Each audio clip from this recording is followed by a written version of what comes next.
प्रिय छात्रों, स्वागत है आप सभी के गुरुकुल आश्रम के इस यूट्यूब चैनल पर। और बच्चे, आज का लेक्चर अपना जीव विज्ञान से है। हम लोग बायोलॉजी का आज लेक्चर ख़त्म करेंगे, अपना चैप्टर भी फिनिश करेंगे, जिस चैप्टर का नाम था हेरिडिटी एंड इवोल्यूशन। हेरिडिटी तो अपना खत्म हो चुका है, बहुत आपको डिटेल में पढ़ाई की है। आपसे लास्ट वाला वीडियो आपका प्रैक्टिस सेशन का वीडियो था, जो पेंसेटिव नहीं था। फिर भी बिहार बोर्ड ऐसा क्वेश्चन तो बहुत कम करता है, लेकिन मैंने आपको इसलिए ज़्यादा करा दिया कि अब मेरे प्यारे बच्चे अब क्लास 11th-12th में जाने वाले हैं, तो 12th में जाकर बहुत अच्छा फील करेंगे कि सर ने उनको पॉइंट वर्ग क्रॉस करना यहीं पे सिखा दिया था, और वहाँ पर उनको बहुत अच्छा फील होगा कि उसी को थोड़ा सा एक्सपेंड करके वहाँ पढ़ाया जाएगा। तो सर हेरिडिटी खत्म हो गया, तो सर इवोल्यूशन का क्या रोल है अपने चैप्टर में। तो बच्चे जी, मैं आपके सामने ही थोड़ा सा समय लेके आपके सामने दिखाता हूँ लाइव में कि ये चैप्टर कितना महत्वपूर्ण है हम लोग के लिए, कितना इम्पोर्टेंट है। तो देखिए बच्चे, अगर बात करोगे आप ज़्यादा इंपॉर्टेंट क्या था, तो मैं थोड़ा समय लेके आपको जीव विज्ञान की मैं एक सिर्फ बात करूँगा आज। देखें, ये तो केमिस्ट्री यहीं पे ख़त्म होती है, और मैं थोड़ा आपको 2023 का एनालाइज दिखाता हूँ। 2023 के लिए चैप्टर कितने महत्वपूर्ण है, कितने चैप्टर से क्वेश्चन बनते हैं। तो देखिए, लाइफ प्रोसेस जितना पढ़ाया गया आपको, मेरे पास 10 जितने 9-10 वीडियो थे शायद, वहाँ से देखिए क्वेश्चन कितने बनेंगे। 3 इधर हो गया MCQ में, दोनों शिफ्ट लेके बात कर रहा हूँ, फर्स्ट शिफ्ट और सेकेंड शिफ्ट को लेके। 3 यानी 13 क्वेश्चन अभी और होगा, 13। उसके बाद ये कुछ लघुत्तर प्रश्न जो आपको पढ़ाया गया है, आप बिल्कुल लिख सकते हैं, कोई टेंशन नहीं। बहुत छोटे छोटे क्वेश्चन पूछते हैं आपसे। चलो, दीर्घवृत्त जो आपको भिलाई पढ़ाया गया था, जो सरफेस एरिया प्रोवाइड करता है, उसके बारे में पूछ रहा है। ये सिर्फ लाइफ प्रोसेस की बात है बच्चे जी। तो कितने 13 ऑब्जेक्टिव उधर था, ये लाइफ प्रोसेस में ही आता है। रेस्पिरेशन 4 इधर 17। ये कुछ इसके MCQ प्रश्न है, लघुत्तर प्रश्न दीर्घोत्तरीय है, इसको भी ध्यान दीजिएगा। अब देखें, 17 और 2 19 और 6 25। फिर सब्जेक्टिव क्या बोलते हैं, शॉर्ट क्वेश्चन 26 और 4 30। डायलिसिस क्या नहीं पढ़ाएंगे, आपको सब पढ़ाएंगे। इतने मतलब बच्चे जी, मान के चलिए कि सिर्फ अपने लाइफ प्रोसेस आप सिर्फ लाइफ प्रोसेस को क्या कर लेते हो, रिवीजन कर लेते हो, तो आपके कितने क्वेश्चन हो गए। दोनों मिला के 30 हो रहे हैं, तो लगभग आपके 15 क्वेश्चन। 15 नंबर बच्चे जी एक चैप्टर से आने वाला है। तो क्या सर बाकी विषय नहीं बने, जरूरत नहीं पड़ेगा। अगर आप देखो, आपको 80 क्वेश्चन में से 40 बनाने हैं, आप किसी विषय में जा सकते हैं, जिस विषय से ज़्यादा मन करे उस विषय से ज़्यादा डील कर लीजिए। तो मैं ये बोल रहा हूँ कि लाइफ प्रोसेस आपके लिए बहुत इंपॉर्टेंट चैप्टर था। कंट्रोल कोऑर्डिनेशन से आपके 2 क्वेश्चन इधर थे, 2 4 6 5 11 क्वेश्चन, ये नहीं छोटे चैप्टर था। फिर अब देखिए, मैं क्या बोला, मैं पहले से बोलता रहा हूँ कि लाइफ प्रोसेस, और एक अपना चैप्टर था ये वाला, जीव जन्म कैसे करते हैं, हाउ डू ऑर्गेनिज्म रिप्रोड्यूस। ठीक, इस चैप्टर से भी आपके लगभग, ये भी अच्छे चैप्टर में अपने गिनती रखता है ये। फिर भी लाइफ प्रोसेस जितना तो नहीं कर सकता है, लेकिन फिर भी गिनते हैं इसकी काउंटिंग। 5 5 6 MCQ, और ये कुछ लघुत्तरीय प्रश्न उसके हैं 6 ये उसी में आता है। 2 8 हो गया, 8 ये भी उसी में आता है। 9 बस हो गया। सिर्फ लाइफ प्रोसेस से बच्चा जी आपको ज़्यादा नंबर दे के जाने वाला है बायोलॉजी में। तो लाइफ प्रोसेस को खूब मेहनत कीजिए, उसको खुद एक दो बार रिविजन कर लीजिए। सर आप भी करा दीजिए, सोच रहा हूँ बच्चा जी जैसे थोड़ा सिलेबस निकल जाए, हो गया। और जो हम अब चैप्टर जो हम लोग पढ़ रहे थे, अनुवांशिकता और जैव विकास, जिसे हम बोलते थे इंग्लिश में हेरिडिटी एंड इवोल्यूशन। तो हेरिडिटी अपना पार्ट खत्म हो गया है। आज हम लोग इसको 1 शॉट लेक्चर में लपेट देंगे, इवोल्यूशन को। तो देखो, इस चैप्टर की महत्व क्या है। एक क्वेश्चन MCQ पूछा गया था, 2 बहुत छोटा, इसमें से ज़्यादा नहीं, बिल्कुल आसान चैप्टर है, छोटा। देखिए यही हो गया, इतना ही क्वेश्चन। अब फिक्स चालू हो जाएगा यहाँ से।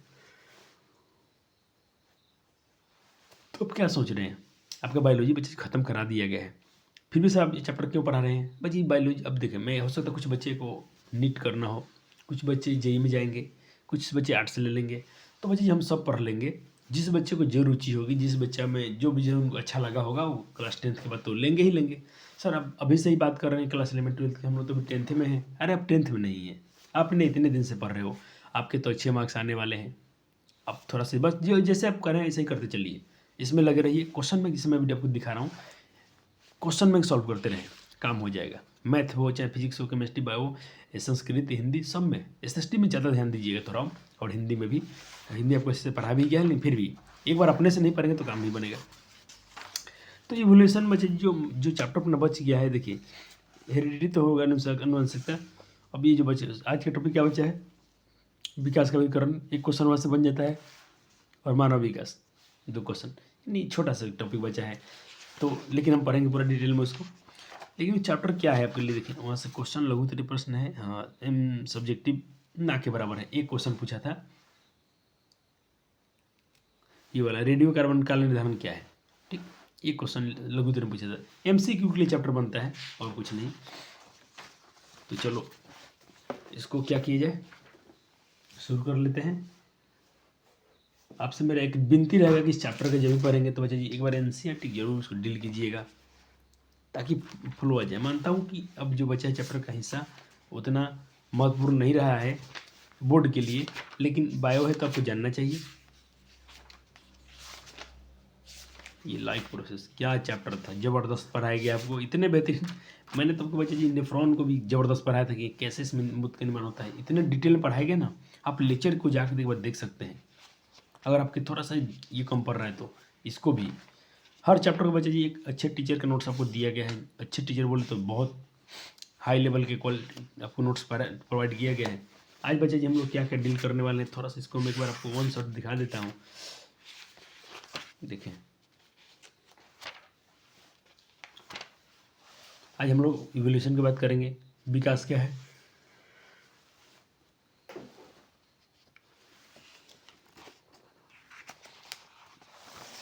फिर इसको करेंगे, फिर उपार्जित एवं अनुवांशिक लक्षण के बारे में बात करेंगे, ठीक, जाति उद्भव के बारे में बात करेंगे। ये पीले पीले बॉक्स को तो ही पढ़ते चलना है, पीले पीले बॉक्स आप खुद से पढ़िएगा। यहाँ से क्वेश्चन पूछ लिया कि वो रेडियो कार्बन वाला क्वेश्चन यहीं से उठाया था सब्जेक्टिव में, ऐसे इसके क्वेश्चन करा भी दिए जाएंगे आपको, आपको परेशान नहीं होना है। इसके मैं क्वेश्चन करा दूंगा, चिंता मत कीजिएगा। चलो तो शुरू किया जाए। हाँ सर, शुरू किया जाए आज का लेक्चर। तो लेक्चर नंबर अपना होगा ये शायद 5, और ये आखिरी भी होगा, क्योंकि 4 में आपको तो पढ़ा दिए थे। मैंने बोला था कहाँ एक मार्क लगाया हुआ था आपके लिए कि यहाँ से हम लेक्चर नंबर 5 शुरू करेंगे। कुछ बेसिक बात बताया था, आपको नोट लिखवा दिए थे सिर्फ कि इसको लिख लीजिए, हम लोग लेक्चर 5 यहाँ शुरू करेंगे। तो एक बार थोड़ा सा हम वहीं से शुरू करेंगे। देखिए ये सब क्वेश्चन आपको दिया था सॉल्व करने के लिए, आप ज़रूर कीजिएगा, ये आपका ड्यूटी है, क्योंकि आपको नोट्स में पढ़ा के भी क्वेश्चन दिया गया है, ऐसे नहीं दिया गया है। ओके, चलो चलो चलो चलो भैया जी, हम बात करते हैं जो लोग जैव विकास के बारे में। जैव विकास क्या है, जैव मतलब जीव और उनका विकास, इवोल्यूशन, विकास कैसे हुआ। तो क्या बच्चे जो आज हम लोग जो चीज़ दिख रहे हैं, क्या हम लोग पहले ऐसे थे क्या, हमारे पूर्वज क्या ऐसे पहले थे क्या, अचानक हम लोग ऐसे बन गए क्या। तो आपका जवाब है नहीं सर, बहुत समय लगा हुआ, एक लंबी प्रक्रिया चली थी, तब आज हम लोग ऐसे मानव के रूप में दिखते हैं। और आपसे बात की जाएगी सर क्या आज से हम लोग करोड़ों वर्ष बाद ऐसे ही दिखेंगे क्या, तो आप कहेंगे नहीं सर, ठीक। तो इवोल्यूशन क्या है, तो हमने पढ़ा कि भाई एक इवोल्यूशन क्या है, जैव विकास क्या है। तो इसको अपने नोट्स में लिख लिया होगा, अपन मिला लीजिए थोड़ा सा, मैं इसको रिवाइज कर रहा हूँ कि जैव विकास क्या है, विभिन्नताओं के संचय, जितने वेरिएशन होंगे उसको संचय किया तो उसमें से क्या होता है बच्चे जी, एक्यूमुलेशन होता है। एक्यूमुलेशन यानी इकट्ठा होता है, संचय होता है, एक दीर्घकालिक परिणाम है। और बच्चे बहुत लॉन्ग टर्म लगता है, एक दिन में नहीं। कोई विकास हुआ, पहले हमारी अंगूठाएं ऐसे नहीं दिखती होंगी, नोख बड़े बड़े होते थे हमारे, हम लोग शरीर में बहुत सारे बाल होते थे आदिमानव जैसा, लेकिन आज नहीं है। तो अचानक इसे बदलाव आया है, वेरिएशन हमें आ गया है, लेकिन ये दीर्घकालीन था, ये बहुत लंबा समय लगा है, उसका रिजल्ट रहा है ये, ठीक, उसका रिजल्ट रहा है।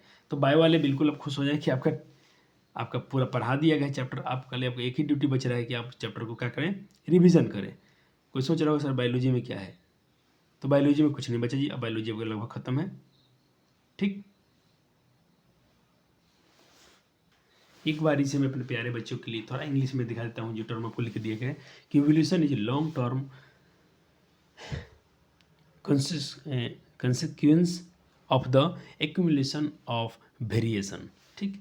और क्या है दूसरा स्टेप इसमें, it is a naturally occurring slow process, एक धीरे प्रक्रिया होती है। इवोल्यूशन इज कंटिन्यूसली, लगातार होता है, और and irreversible process of change, जो भी बदलाव होते हैं बच्चे ये अपरिवर्तनीय होते हैं। जब एक बार परिवर्तन हो गया तो दोबारा उसमें वापस नहीं आ सकते हो आप, जो चेंज हो गया। वही सब पॉइंट आपको हिंदी में लिखकर यहाँ दिया गया है, तो आपने इसको लिख लिया था 2 पॉइंट, और ये तीसरे पॉइंट हम फटाफट से बात करते चलेंगे। मैंने आपसे बोला भी था कि हम लेक्चर 5 यहाँ से बात करेंगे, तो लेक्चर 3 में ये भी लिखे थे अपने, इसको भी अपने लिख लेते कि इवोल्यूशन क्या है। तो इवोल्यूशन क्या है कि अपने एक लगातार प्रक्रिया है, एक लगातार धीमी गति से होने वाला प्रोसेस है जो हजारों करोड़ों वर्ष पूर्व जीवों में शुरू हुई थी तथा नई स्पीसीज प्रजाति का उद्भव आज हुआ है, आज विकास कहलाता है। एक पूर्व जो बहुत सारे पहले जीव में विकास चालू हुआ था, उनमें वेरिएशन शुरू हुआ था, उनमें इवोल्यूशन आया था, जो आज एक प्रजाति के रूप में एक नए जीव के रूप में दिखते हैं। ऐसा बच्चे हम लोग अचानक पहले मानव नहीं थे। आप बताइए पृथ्वी पर पहले मानव नहीं था, कोई ना कोई पहले कोई यहाँ पर बैक्टीरिया आएंगे बना होगा, फिर उसके बाद सेल बने होंगे, फिर उसके बाद बहुत सारे उसमें जीव बनना शुरू हो गए, उसमें से बनते बनते मानव बने हैं। कुछ जीव में चेंज आया, अचानक जीव बदले हैं, इसको हम लोग आज पढ़ेंगे पूरे चैप्टर में। तो एक्युमुलेशन का हिंदी लिखने से संचयन होता है, तो विकास अपन पढ़ लिया।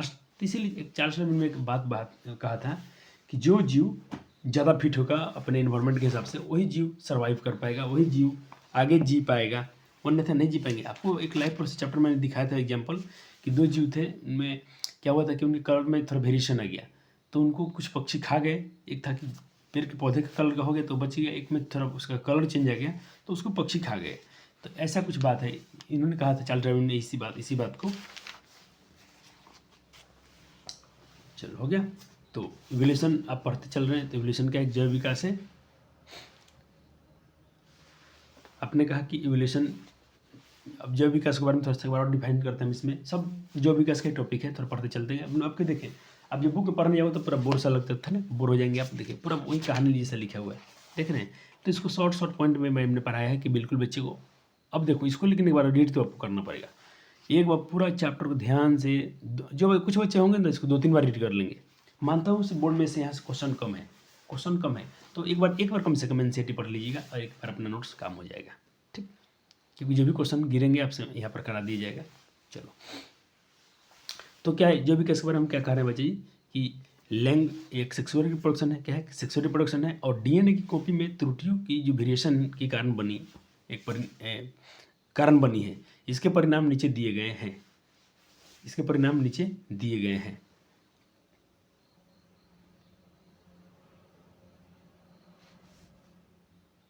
अब जो परिणाम दिए गए हैं इसको मैं आपको दिखाता हूँ। मुझे आपको सब कुछ यहाँ पर हम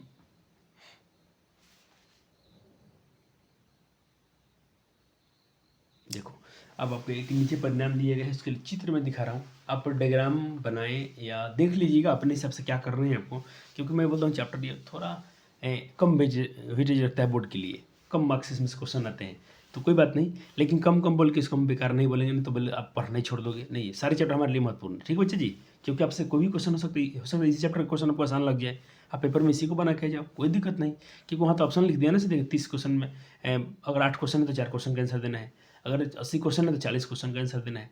चाहे चैप्टर किसी का भी हो, क्वेश्चन से मतलब है आपको। तो यहाँ से भी 4-5 क्वेश्चन तो बनते हैं एमसीक्यू में, और एक लघु उत्तरीय बन जाएगा। यानी 8-9 नंबर का चैप्टर तो है ही है, इसमें कोई शक नहीं है। अब एक चित्र मैं दिखा रहा हूँ, अब बनाए तो बना लें या तो नहीं,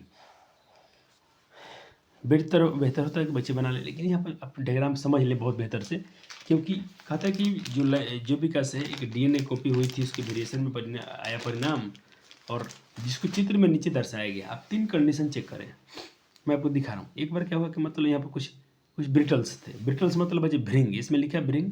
कोई मान लीजिए कि पौधे की जाति हैं वो थे, कोई मतलब कीड़े मकोड़े समझ लीजिए। भृंग क्या है? कीड़ा मकोड़ा है जो किसी फसल पर पौधे पर बैठता है, ठीक। इसकी पहले कलर क्या थी? रेड, ठीक, रेड थी। हाँ, इसने क्या किया? रेड, सिर्फ रेड ही है बच्चा जी, सिर्फ रेड ही है। तो इन्होंने क्या किया? रिप्रोडक्शन किया, ठीक।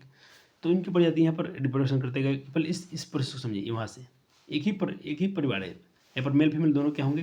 रेड कलर में होंगे, तो उनके बच्चे रेड होते हैं।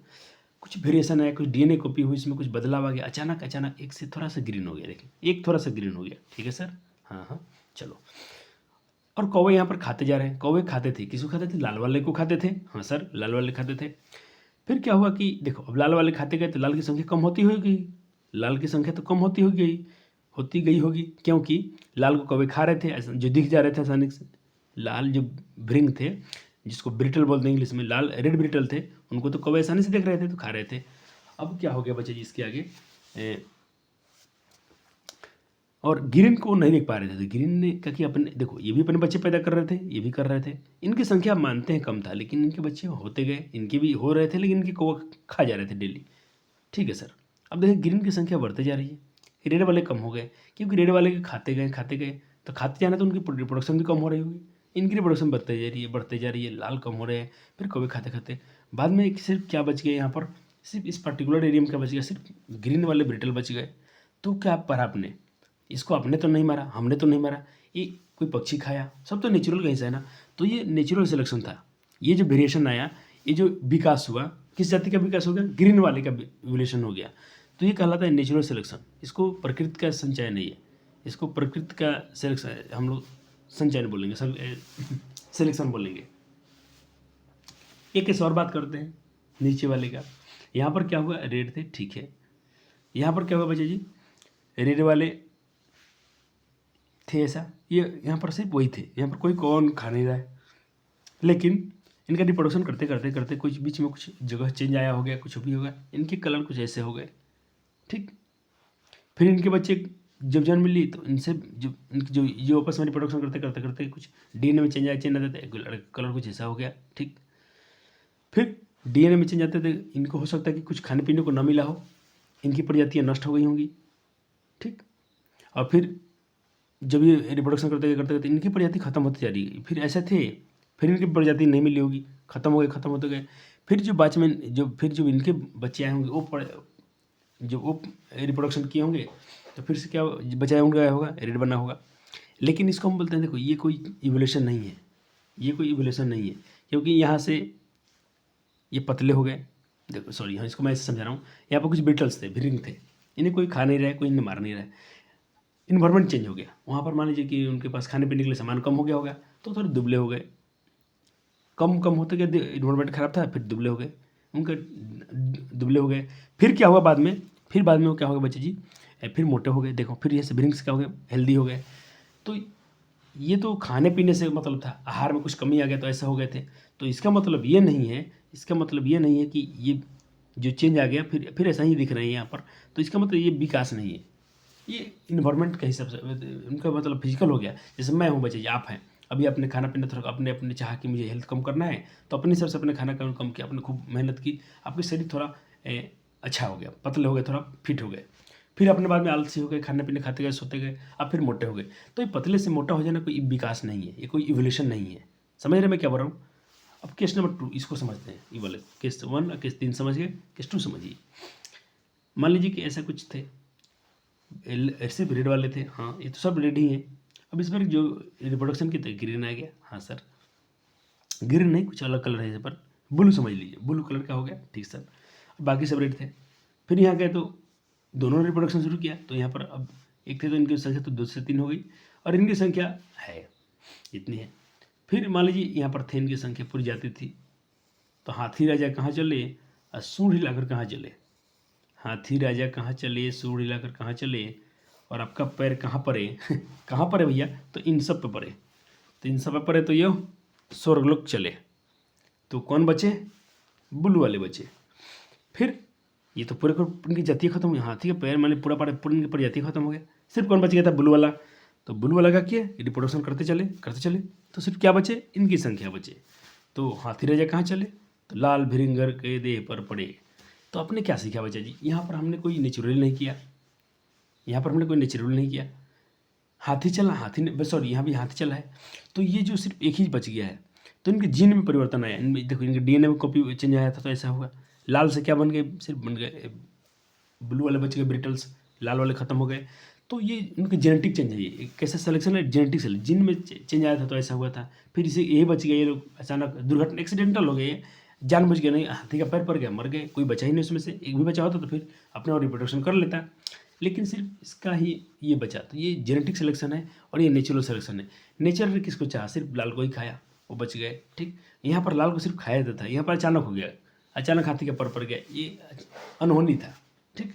तो जितना बात अपने यहाँ तक पढ़ा, सबको डिटेल में पढ़ाया गया हूँ। अब मैं एक बच्चे से मैं अपने हाथ जोड़ के विनती करता हूँ कि लेक्चर छोटा करने के लिए आप क्या कीजिए बच्चा जी, आप यहाँ से प्यार से धीरे धीरे सबको मैं वीडियो रिकॉर्ड करता हूँ इस टॉपिक को, क्योंकि किस बच्चे बोलते हैं सर मेरे पास एनसीईआरटी नहीं है, तो भाई आप तो देखो यहाँ पर ब्रिटल लिख दिया ना, ब्रिटल्स जो मतलब भिरिंग होता है, ठीक। जो बात पढ़ाया हूँ सब इसी बात में लिखा गया है। सर आप रीडिंग कर दो ना, तो बच्चा जी इतिहास जैसा हो जाएगा, चैप्टर है इसमें बहुत सारे टॉपिक हैं, ठीक।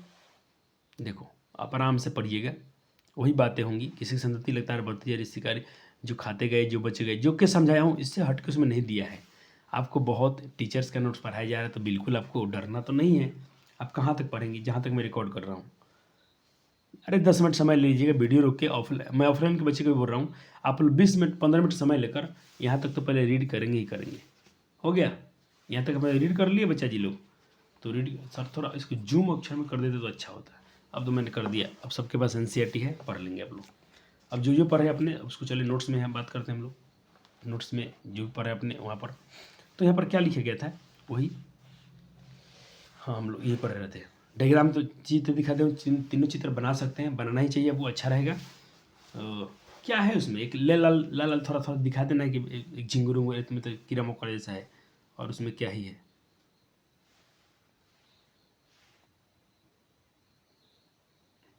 चलो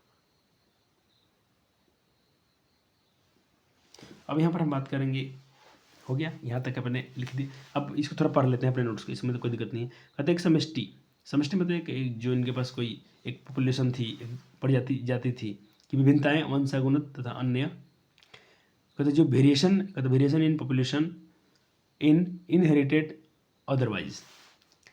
देखते हैं कि क्या क्या इसमें कुछ वेरिएशन आया, कुछ चेंज आया और कैसे हो गया। कहता कि जो हरी पत्तियों वाली झाड़ियों में रहने वाले लाल भिरिंगो यानी रेड बीटल्स की बढ़ती आबादी पर विचार करें। पहला केस समझा रहा हूँ उनको, पहला केस विचार करें और कल्पना करें तो कौवे उन्हें खाते थे। हाँ सर, खाते गए खाते गए खाते गए, तो क्या हो गया, उनकी संख्या ही खत्म हो गई पूरी। कौन सा बच गए, एक थोड़ा सा बचे ग्रीन वाला, क्योंकि ग्रीन भी उसमें एक जेनेटिक परिवर्तन हुआ था तो चेंज हुआ था। तो अब देखो यहाँ पर निम्नलिखित स्थितियाँ विकसित होगी। सिर्फ लाल लाल खाते गए तो यहाँ पर 3 केस बनेंगे, तीनों केस हम पढ़ेंगे। पहला स्थिति, दूसरा फर्स्ट जो पहला स्थिति था मैंने क्या बता दी, वो नेचुरल सिलेक्शन था कि नहीं था, हाँ सर। दूसरी स्थिति क्या थी बच्चे जी, जेनेटिक ड्रिफ्ट थी, हाँ सर। तीसरा स्थिति क्या था, ये यहाँ पर गैर अनुवांशिकता था। गैर अनुवांशिकता मतलब बच्चे जी जो हम क्या बोलते हैं उसको, नॉन हेरिडिटी, नॉन हेरिडिटी,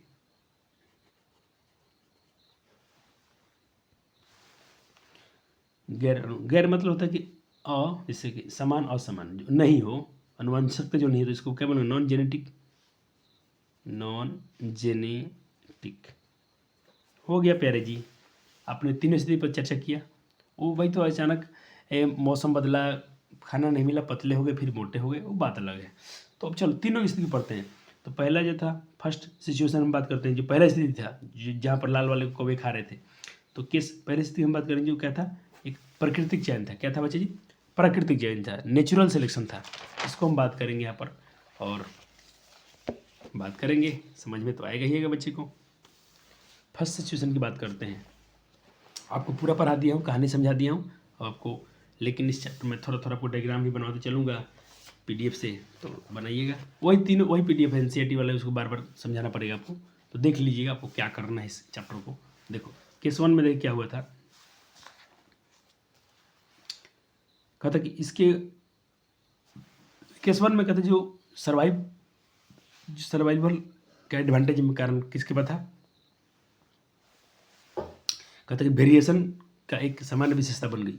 अगर लाल वाले प्रजाति में ग्रीन नहीं हुआ होता, उसमें चेंज नहीं आया होता, तो समझें उनको भी कौवा खा गए होते, लेकिन एक वेरिएशन ने उनको बचा लिया। एक विविधता जो आई उनमें एक बदलाव आया, लाल में थोड़ी हरे प्रजाति आ गए, ग्रीन ब्रिटल आ गए, तो उनकी लाइफ बल्ले बल्ले हो गई। तो यहाँ पर किसे कमाल था, तो वेरिएशन का कमाल था। हरे कहते कि अब हरे भिरिंगों की तुलना में कौवे लाल भिरिंगों की झाड़ियाँ के मुकाबले बेहतर देख सकते थे, वो लाल वालों को बहुत आसानी से देखता था, जिसके परिणाम स्वरूप हरे भिरिंगों के अनुपात अधिक हो गया, क्योंकि उनके कौवे खाते गए लाल वाले को, तो बच के गया ये वाला। तो सर इसके बाद जो इसमें है लिख लीजिए, हो गया। अब उसका देख लीजिए, उसमें केस 1 का जो था स्थिति, उसको हम बात कर लेते हैं। उसके डायग्राम क्या है, PDF क्या है, तो PDF बच्चे जी वही वाला समझ लीजिए एक बार वाला। बार बार कौन बनाए इसको, कौन बनाए, बार बार डायग्राम नहीं। देखो मैं ऐसे पीडीएफ को थोड़ा सा यहाँ पर डिस्कस कर देता हूँ, पीडीएफ क्या समझा रहा हूँ आपको, चित्र क्या दिखना है। हम इस किसी की बात कर रहे थे, तो क्या हुआ था सभी चीज, उसमें से कुछ किरण है, कौवे लाल वाले खाते गए, तो लाल वाले रिप्रोडक्शन कम कर पाएगा, उनकी संख्या कम हो रही थी, लेकिन ग्रीन वाले तो रिप्रोडक्शन कर रहे थे। ये तो अपना बच्चे बढ़ा रहे हैं, बढ़ते गए, लाल वाले खाते गए, कौवे पूरे लाल वाले खा गए, सिर्फ क्या बचेगा अंत में तो ये तो क्या था बच्चे, ये तो नेचुरल सिलेक्शन था, नेचर ने हमको सिलेक्शन किया, कौवे ने जिन्हें ज़्यादा खाया। तो पीडीएफ समझ गए, किसान पूरा क्लियर चमक गया। अच्छा ऐसा कौन तौर के आपको बायोलॉजी पढ़ाता है, तो समृद्धि मैम है। चलो अब देखें, कहते इसे प्राकृतिक चयन के रूप में जाना जाता है, जो बेहतर जो कहते जो पर्यावरण में बेहतर ढंग से फिट होने के लिए अनुकूलन है। ठीक सर। अब देखें प्रकृति चयन, अगला पॉइंट इसी में है बच्चे जी कि प्रकृति चयन जो नेचुरल सिलेक्शन का अवधारणा के रूप में चार्ल्स डार्विन द्वारा पेश किया गया था। चार्ल्स डार्विन ने यही कहा था, जो जितना फिट होगा, जो अपने इन्वायरमेंट के लिए जितना जचेगा वही सर्वाइव कर पाएगा, नहीं तो बाकी तो चल जाएंगे ऊपर। तो लाल वाले तो सर्वाइव नहीं कर पाएंगे क्योंकि नेचुरल के हिसाब से फिट नहीं थे। चलो केस 2 की बात करते हैं। केस टू में अपने क्या पढ़ा था, कहता इसमें केस 2 हम बात करते हैं बीच वाले जहाँ पर हाथी का पाँव पड़ गया था। चलो इस मामले में कहते लाल और नीले भृंग, यानी एक तो लाल, सर केस 2 क्या है, सर केस 2 क्या है, अरे प्यारे जी केस 2 इसकी हम बात कर रहे थे, इसकी बात कर रहे थे, ये वाले हाथी राजा वाला। हाथी राजा कहाँ चले और शुंग लगे कहाँ चले, ये केस 2 की बात कर रहे हैं। तो अब केस 2 में क्या हुआ था बच्चे जी, आप इस डायग्राम को चाहें तो बनाइएगा, लेकिन थोड़ा पहले समझ लीजिए, फिर बनाना तो बना लीजिएगा, कोई कुछ इसमें ज़्यादा, लेकिन डायग्राम में समझिए आपको चीज़ें याद रहेगा, पता है ना, तो डायग्राम बना दीजिएगा। कृति दीदी तो बनाई कि कृति दीदी क्या है बच्ची आपके, मेरे नोट्स वाले जो मैं पढ़ा रहा हूँ इसको दोबारा रिवाइज नोट्स बन रहे तो वो कृति दीदी बना लीजिए। तो ये तो नोट्स में जितने पीडीएफ हैं उनको तो बनाना ही बनाना है सब कुछ, आप लोग देख लीजिएगा कितना समय लगता है, मैं बताऊँ थोड़ा समय बचाना, तब जल्दी बनाइएगा, थोड़ा अपने समझने के लिए। हो गया सर क्या है इसमें, लाल वाले थे, एक अचानक उसमें नीला आ गया, तो लाल वाले थे, लेकिन अचानक इतना दूर क्या था बच्चे जी, हाथी का पैर पड़ गया उनके इलाके में, तो इनके इलाके तो स्वाहा हो गया, यही बच गए थे, तो ये जेनेटिक सिलेक्शन था बच्चा जी। चलो कब बनाना है डायग्राम मैं बताऊँगा। देखिए कहते इस मामले में लाल और नीले में कौवे समान दिख रहे थे। देखो लाल और नीले कौवे को समान रूप से दिखाई दे रहे थे, ठीक है, इन कौवे दोनों खा सकते थे, लेकिन क्या हुआ, लेकिन जब हाथी ने भृंगों की आबादी पर कदम रखा तो गलती से बचे जी नीले भृंग बच गए थे, लाल वाला तो पर खत्म हो गया, गलती से बच गए थे, नहीं तो कौवा दोनों खाता, दोनों बराबर बचते, जिसकी आबादी बचती, लेकिन उनका रेशियो गड़बड़ा गया, क्यों, गलती से पड़ गया। पीडीएफ से चित्र था, तो अब इस चित्र को दिखाऊंगा, थोड़ा पहले इसमें और कुछ देखता हूँ कितने पॉइंट है, सब लिखवा दूँ। इसमें आपको मिलेंगे सेकंड में 1 2 3 4 5 पॉइंट, तो 1 पॉइंट हो गया, 1 पॉइंट हो गया, 2 पॉइंट हो गया, 3 पॉइंट हो गया। चलो इस प्रकार की यह बच गए, इस प्रकार की यह उत्तर जीविता सर्वाइवल एडवांटेज नहीं है। यहाँ पर बच्चे जी वहाँ पर सर्वाइव करने के लिए वेरिएशन चेंज आया था, लाल से हुआ एडवांटेज था, लेकिन यहाँ एडवांटेज नहीं है, तो एक्सीडेंटल हो गया, अचानक पैर पड़ गया ना भाई, नहीं तो पैर इनको भी पड़ सकता था, ये भी खत्म हो जाते, ये तो भाई और नीले बच गए हैं, तो इसमें उनका कोई एडवांटेज उनको नहीं मिला है। हो गया। चलो तीसरे पॉइंट, ये तीसरा पॉइंट यहाँ से, तीसरा पॉइंट क्या है, कहते छोटी सी आबादी दुर्घटना किसी आबादी से कुछ जीनों की आवृत्ति को बदल देती है। हाँ बिल्कुल है, एक छोटी सी घटना घटी, लाल वाले की फ्रीक्वेंसी कम हो गई, किस मर गए तो उनकी फ्रीक्वेंसी कम है, उनका अनुपात कम हो गया, इनके बच गया, तो ये तो भाई एक दुर्घटना से हुआ, एक्सीडेंटल है ये। अगला पॉइंट और आखिरी पॉइंट दूसरे केस का, इसे हम जेनेटिक ड्रिफ्ट के नाम से जानते हैं। ठीक है बच्चे जी, तो इसको अब क्या करें, अब डायग्राम में आपको दिखाता हूँ केस 2 वाले को, यही केस 2 वाला है, समझ गए क्या कैंसेट चमक रहा है ना, चमक रहा है सर, हाँ चमक गया सर, पूरा चमक रहा है सर, क्योंकि अपने पूरे खोल के तीनों केस को पढ़ा रहे हैं अलग से। चलो देखिए तीसरी सिचुएशन में क्या है, कहता कि अन्य 2 मामले, जो ऊपर वाला मामला था और एक बीच वाला था, उसके मामलों के विपरीत है। यहाँ पर कोई आनुवंशिक परिवर्तन नहीं हो रहा था, यह जनन कोशिकाओं में कोई परिवर्तन नहीं हो रहा था, केवल नॉन रिप्रोडक्टिव कोशिकाओं में होता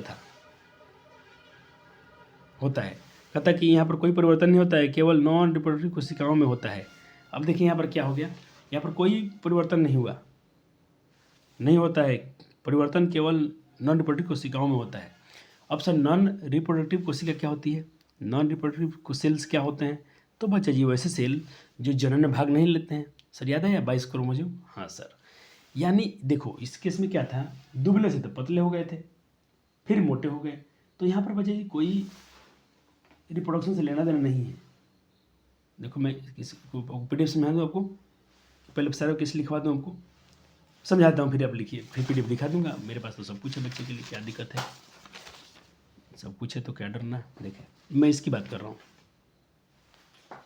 देखिए यहाँ पर क्या हुआ था, इसे केस में लाल थे, थोड़ा इन्वायरमेंट में कुछ उनके खाने पीने के लिए सामान कम मिल गया, उनको जो प्रोटीन अच्छे उनको पशु का आहार नहीं मिल रहे थे, तो अचानक इतने मोटे मोटे जो रेड वाले थे थोड़ा पतले हो गए। कुछ दिन और मौसम ऐसा रहा, पतले हो गए, फिर मौसम को अच्छे से खाना वाना मिलना, फिर मोटे हो गए। तो यहाँ पर कोई उनका रिप्रोडक्शन वाला जो सेल कोशिका से उनके जो बच्चे पैदा हो रहे थे, तो ये दुबले से ऐसा नहीं हो रहे थे कि दुबले हैं, दुबले दुबले ही रह गए, फिर उनके बच्चे मोटे नहीं हो सकते, ऐसा कुछ नहीं है। बच्चे दुबले हो रहे थे, उनको अच्छे से पोषक आहार नहीं मिल रहा था, फिर उनके बच्चे को अच्छा पोषक आहार मिलने लगा, बच्चे फिर उनके मोटे मोटे फिर से हेल्दी हो गए, फिर से मोटे हो गए। तो ये तो बच्चा जी कोई ये नहीं है, ये कोई यहाँ पर कोई उनके रिप्रोडक्टिव सेल कोशिकाओं में अंतर नहीं कहलाएगा। जो परिवर्तन हो रहा था नॉन रिप्रोडक्टिव कोशिका में परिवर्तन हो रहा था, जिससे मतलब शरीर में परिवर्तन हो गया। तो शरीर से क्या मतलब है? वो तो वही क्या चीज़ है, वो तो वही वहाँ से कोई उनको जनन से कोई मतलब नहीं है। ऐसा नहीं कि जो बच्चे माँ पतली है तो बेटा पतला ही पैदा होगा, ऐसा कुछ नहीं है। चलो सारे पॉइंट उसमें लिखना था। वजन में कमी अधिग्रहित विशेषता एक्वायर्ड ट्रेट है। ये एक्वायर्ड ट्रेट है, ये इनहेरिट नहीं है। इनहेरिट मतलब जो वंशागत नहीं है, ये एक्वायर्ड है। एक्वायर्ड मतलब होता है जो बाहर से जो पर्यावरण से मिल गया हो। पर्यावरण तनाव कम, पर्यावरण तनाव जो था, ये डिप्रेशन था, ये कम भोजन की उपलब्धता के कारण हो गया था। भृंगों का वजन कम हो गया था, ये इन्वायरमेंट का देन है। उनके मुताबिक कुछ खाना उनको नहीं मिल रहा था। एक बार स्थिति सामान्य होने के बाद फिर से वजन बहाल हो गई, फिर से वजन उनका जैसा पहले था वैसा हो गया, फिर से वो मोटे हो गए। हाँ सर, इस मामले में कोई विशिष्ट विकास नहीं है, यहाँ कोई इवोल्यूशन नहीं है। बस यहीं पर आपको तीनों केस पढ़ा दिया। और आपको पूरा एक बार इनसे एडिट कर लेना, मज़ा आ जाएगा। और डायग्राम देख लीजिए, तीसरा केस का डायग्राम ये रहा आपके सामने। आप नीचे चाहे तो बना लें, बहुत प्यारा रहेगा, खूबसूरत रहेगा। फिर भी कहता हूँ कि मर्जी आपकी है, लेकिन थोड़ा ध्यान, इस डायग्राम में कोई तीर नहीं मारना है। एक बार थोड़े थोड़े डिटेल छोटे छोटे बनाना है, जल्दी बनाइएगा। मैं ऑफलाइन वाले बच्चे को बोल रहा हूँ जल्दी बनाइएगा इसको। और ऑनलाइन वाले को मेरे प्यारे छात्र को बोलता हूँ कि मैं लेक्चर अब डेली जानने जा रहा हूँ, तो आपको लेक्चर मेरे साथ साथ पढ़ना है। अब आप एक नया टॉपिक पढ़ने जा रहे हैं जिसको हम बोलते हैं एक्वायर्ड और इनहेरिटेड में क्या अंतर है।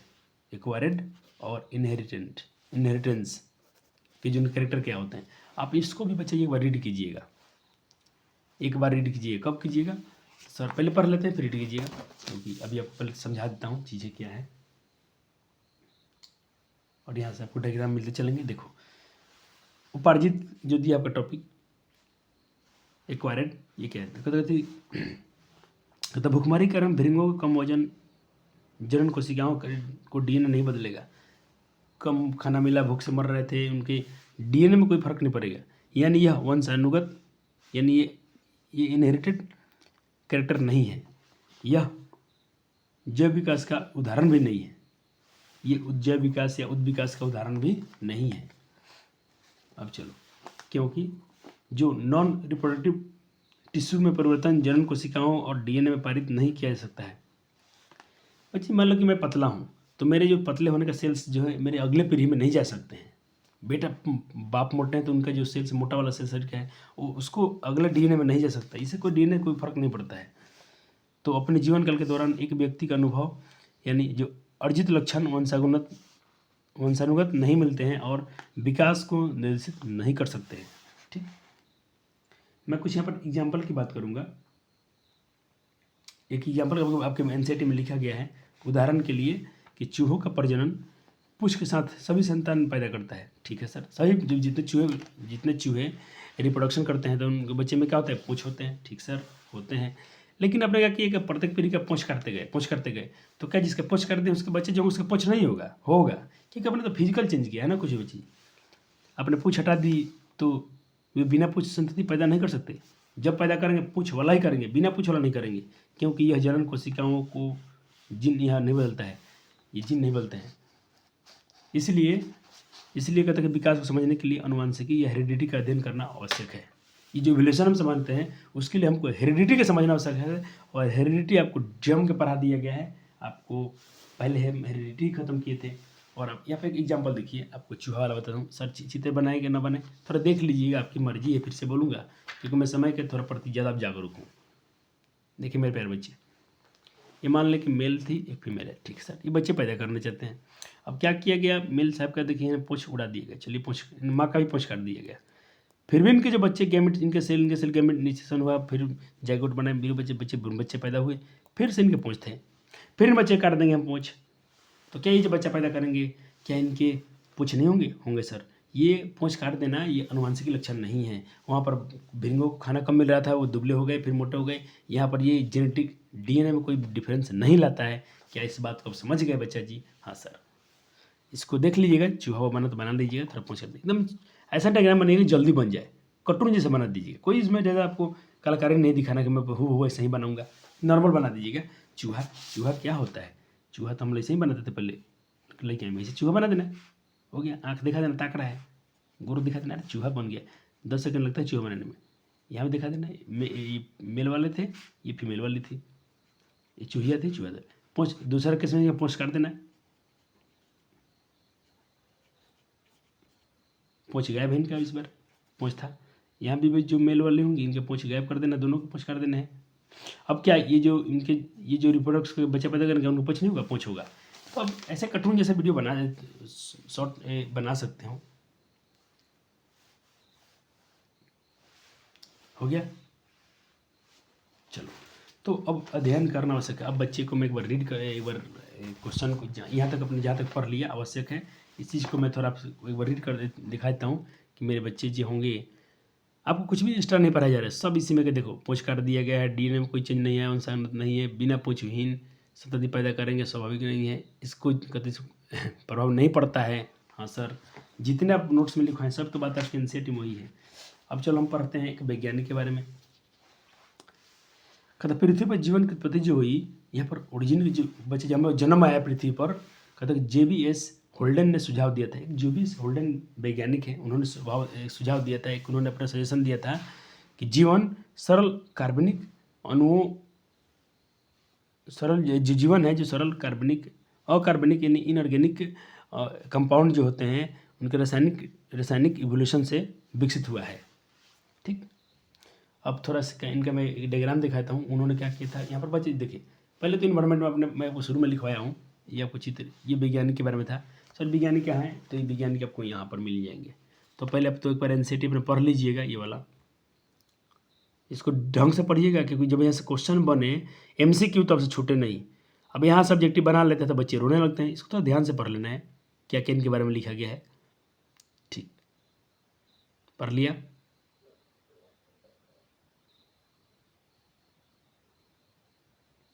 हाँ सर, पढ़ लिया। तो उन्होंने ऐसा कुछ एक प्लान, एक लैब तैयार किया था। तो बोले कोई भी जीवन आना है तो उसके लिए उन्होंने क्या किया था बच्चे, बहुत सारे यहाँ पर गैस उस लैब में डाले थे। उन्होंने बोला कि अकार्बनिक अणुओं से मतलब जीवन संभव है। फिर वहाँ पर बिजली सप्लाई कर यहाँ पर एक्सपायर कराए, तो इसमें से कुछ मिला, वहाँ से कुछ उनको जीवन देखा, तो उनका कुछ कहना ऐसा था। ठीक, आपके एनसीईआरटी में भी नहीं दिया था, आपको दिखाया गया यहाँ पर ओरिजिन ऑफ लाइफ, अर्थ का जो पृथ्वी पर जीवन कैसे आया। तो उनका यही मत था कि भाई जो भी अकार्बनिक अणु हैं उसके रासायनिक डेवलप से, उसका भी रासायनिक केमिकल इवोल्यूशन होगा, वहाँ से जीवन विकसित हुआ है। PDF से मैंने आपको चित्र दिखा दिया है। हाँ सर, दिखा दिया। सर आप साथ में एनसीईआरटी भी करा रहे हैं? हाँ सर, जरूर करा रहे हैं। थोड़ा इसको भी आप पढ़ेंगे हम लोग, यहाँ तक तो हो गया, इसको भी देख लेते हैं। कहता कि यही कारण है कि अनुवांशिकता और वंशानुगति, जिनकी चर्चा हम पहले कर चुके हैं, अरे हेरिडिटी हम पहले पढ़ चुके हैं बच्चे जी, हाँ, का ज्ञान जैव विकासवाद को समझने के लिए आवश्यक है। यही कारण है कि 19वीं सदी में प्राकृतिक वर्ण द्वारा जैव विकास का सिद्धांत प्रतिपादित करने वाला, तो क्वेश्चन पूछेगा कि भाई प्राकृतिक वर्ण द्वारा जैव विकास का सिद्धांत किसने पारित किया था? तो ये मेरे हो जाएंगे चार्ल्स डार्विन। कौन हो जाएंगे? Charles Darwin. इसकी क्रियाविधि नहीं खोज सके, लेकिन कहता कि इसकी क्रियाविधि वो नहीं खोज सके थे। वह कहता कि वह अवश्य ही ऐसा कर पाते यदि उन्होंने अपने समकालीन ऑस्ट्रियन ग्रेगर मेंडल के प्रयोगों को महत्व को जाना होता। अगर ये कुछ बना सकते थे, लेकिन इन्होंने मंडल साहब के जो प्रयोग थे उनको नहीं समझ पाए थे और उनके महत्व नहीं जाने थे, और जान गए होते तो ये कुछ ना कुछ अच्छा कर दिए होते। मंडल भी डार्विन के सिद्धांतों से अनभिज्ञ थे। ठीक है सर। अब ये क्वेश्चन यहाँ से क्वेश्चन MCQ बन जाता है। पृथ्वी पर जीवन की उत्पत्ति, इसको ध्यान से पढ़ लीजिएगा। एक क्वेश्चन बन जाता है कि भाई कौन सी गैस थी पृथ्वी पर, कौन सी गैस नहीं थी, तो इसमें से पढ़ेंगे तो वो क्लियर हो जाएगा। ठीक, पढ़ लिया बच्चे? अच्छे हैं, पढ़ लिए? हाँ सर। सर NCERT है तो क्या मैं नोट्स में लिखूं? नहीं बच्चे, अब मत लिखो ना, समय आपके पास कम है, तो इसको अपने लिखना चाहते हो आप लिख सकते, कोई दिक्कत था नहीं, लेकिन देख लीजिएगा। लेकिन हाँ, पढ़ना तो बहुत इंपॉर्टेंट है, क्योंकि क्या आप जानते हो, जब प्रश्न पूछेगा तो बोलो सर हम तो नहीं जानते हैं, तो बुक ने तो बोला था कि आप जानते हो, जानो, इसमें कुछ बातें लिखी नहीं है, इसको पढ़ लो। इसमें कोई तो आपको समझाने वाला कोई अच्छी है, बहुत कुछ नहीं है, तो क्या क्रिया कराया जाए। चलो, इंपॉर्टेंट पॉइंट उसी में से खोज के लाया हूँ। पृथ्वी पर आरंभ में ऑक्सीजन नहीं था। क्वेश्चन पूछेगा भाई कि जब जीवन का आरंभ हुआ तो पृथ्वी पर क्या नहीं था? ऑक्सीजन नहीं था बच्चा जी। चार्ल्स डार्विन 1809 से 1882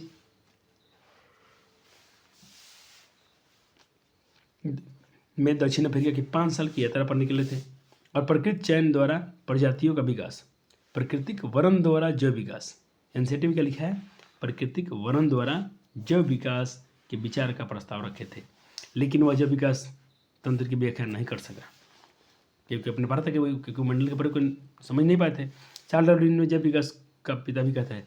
चार्ल्स डार्विन को जैव विकास इवोल्यूशन का फादर कहा जाता है, और अनुवांशिकी का पिता ग्रेगर जन मेंडल को कहा जाता है। ध्यान से रखेंगे इसको, ध्यान में याद से याद रखेंगे बच्चे इसको। चलो हम थोड़ा पढ़ेंगे, हम यहाँ पर माइक्रो इवोल्यूशन के बारे में, छोटा परिवर्तन के बारे में।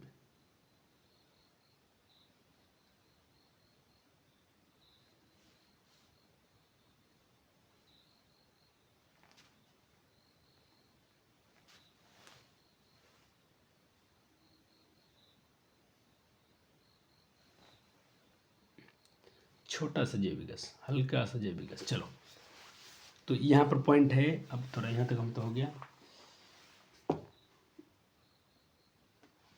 चलो,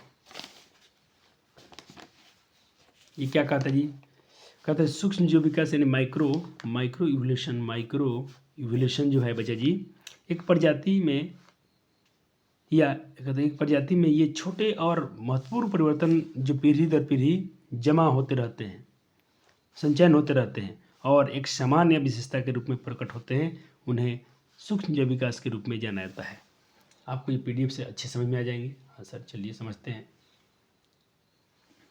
जैसे देखें माइक्रो इवोल्यूशन के बारे में, कुछ मतलब यहाँ पर आपको फ्लाई दिख रही है, ऐसे ऐसे होते गए, ये क्या हुआ, ऐसे ऐसा हुआ, ऐसा हुआ, ये थोड़े थोड़े परिवर्तन आए। पहले उनके कुछ यहाँ पर ऐसे डॉट था, ये कुछ ऐसा हो गया, फिर ऐसा हो गया, फिर ये बड़े बड़े डॉट हो गए, फिर ऐसा हुआ। ये थोड़े थोड़े जो इनमें परिवर्तन आ रहा है, वेरिएशन आ रहा है, इनके DNA में जो परिवर्तन आ रहा है, तो उसका ये नतीजा है। फिर ऐसे होते गए, ऐसे क्या गजब गजब चीज़ें देखने को मिला आपको।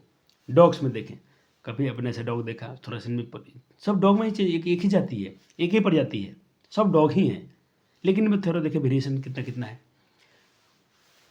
तो ये वेरिएशन में छोटे छोटे, इसको बोलते हैं बच्चे माइक्रो इवोल्यूशन, छोटा सा परिवर्तन, सूक्ष्म उनमें जैव विकास हुआ है, थोड़ा सा जैव विकास हुआ तो उनकी थोड़ी सी वेराइटी बदली, ये उसका नतीजा। PDF मैंने आपको दिखा दिया, बच्चे समझ गए होंगे। हाँ सर। अब बच्चे हम यहाँ पर पढ़ेंगे इस प्रजातिकरण, इसको नहीं बोलेंगे स्पेसिफिक, इसका हिंदी होता है जाति उद्भव। अब हम क्या पढ़ेंगे बच्चे जी? अपना टॉपिक होगा ये वाला स्पेसियस, ये वाला स्पेसिएशन, यही है ना टॉपिक, स्पेसिएशन। ठीक है, जाति उद्भव हम क्या पढ़ने जा रहे हैं बच्चे? अब जाति उद्भव पढ़ेंगे। ठीक है, चलो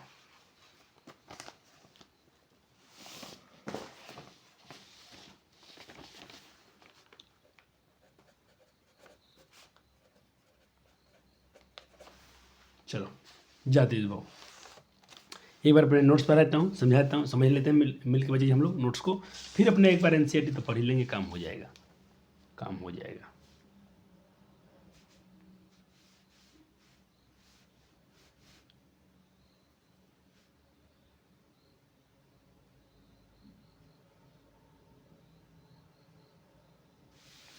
चलो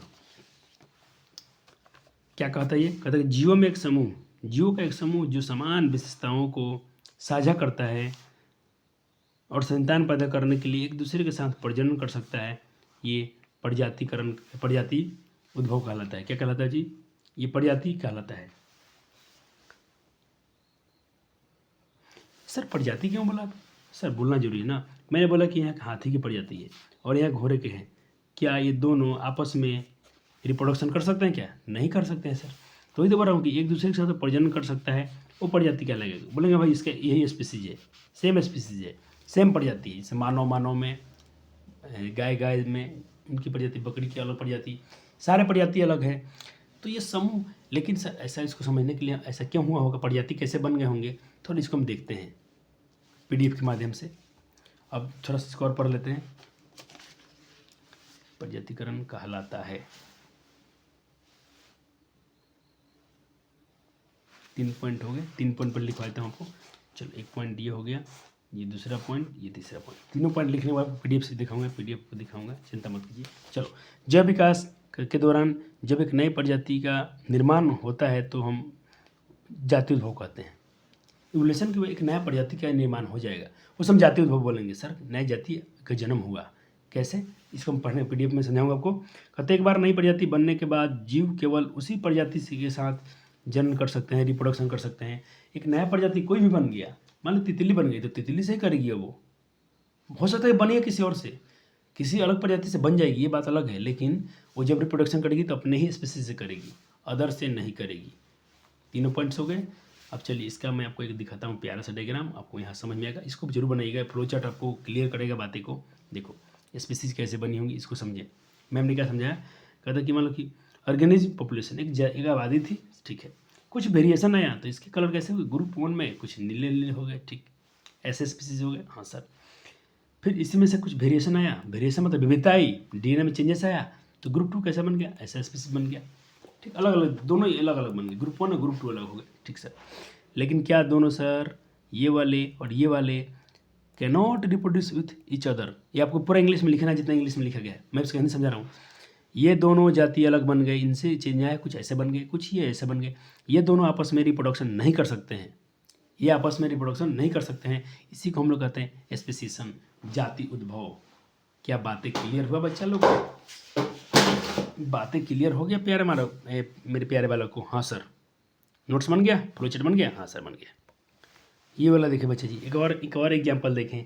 चलो कुछ मान लीजिए कि ब्राउन बी थे, भूरी भूरी तितलियाँ थी, बी मतलब क्या होता है, मधुमक्खी थी। हाँ सर ठीक है, वेरिएशन है, वेरिएशन से क्या हो गए, रेड हो गए, ठीक है सर। कुछ उनमें वेरिएशन है तो एक प्रजाति में क्या हो गया, कुछ क्या हो गए, ब्लैक बी बन गए, ठीक सर। लेकिन क्या दोनों बच्चे जी आपस में ये रिप्रोडक्शन कर सकते हैं? नहीं। तो red bee can not reproduce with black bee, लाल वाले इससे जनन नहीं कर सकते क्योंकि जाति बदल गई, ये प्रजाति अलग हो गए, ठीक है सर। इसी को हम बोलते हैं स्पेसिएशन, ये जाति उद्भव हो गया। क्या हो गया, जाति उद्भव हो गया। एक नई जाति का जन्म तो हो गया, लेकिन वो एक दूसरे से अब आपस में रिप्रोडक्शन नहीं करेंगे, ठीक है सर। चलो क्या लिखें सर, अब यहाँ आइए, देखो यहाँ पर लिखेगा कि प्रजनन नहीं कर सकते हैं, ये पुरानी प्रजातियों में जीवों के साथ जैविक रूप से प्रजनन नहीं कर सकते हैं, नहीं कर सकते लिखा है, ठीक है। स्पेसिएशन का उदाहरण प्रजाति उद्भव, एक और आपको दिखाता हूँ, चलो इसकी एग्जाम्पल एक और दिखाते हैं, 2 तो दिखा दिया हूँ, एक और पहले इसको पढ़ के फिर दिखाता हूँ। कहता कि इसका उदाहरण जाति उद्भव का एक पर्वत श्रृंखला में फैली हुई एक भृंग की आबादी, एक पर्वत है जहाँ पर बहुत सारी जाति फैले हुए हैं, ठीक है। यहाँ से प्रत्येक भृंग अधिकतर आसपास में झाड़ियों को खाते हैं, वे दूर यात्रा नहीं कर सकते हैं, तो पड़ोस में उप आबादी होगी। हाँ सर, वो दोनों आबादी कहलाएंगे, लेकिन रिप्रोडक्शन क्यों नहीं कर पा रहे थे, मैं आपको थोड़ा समझा रहा हूँ, क्योंकि उसके पास नहीं जा रहे थे, वहाँ उस इलाके में नहीं पहुँच रहे थे। जो आपने पढ़ा उसके यहाँ पर मैं आपको डायग्राम समझा रहा हूँ, जो भी आपने लिखा इसके नीचे PDF है, लिख लिया। आप PDF बनाना तो बनाएं, अच्छा ही रहेगा, बना लेंगे तो, क्योंकि टफ नहीं है। एक पहाड़ है, ठीक है सर, एक पर्वत है, ठीक है सर, यहाँ भी रेड ब्रिटल्स, यहाँ भी रेड ब्रिटल्स।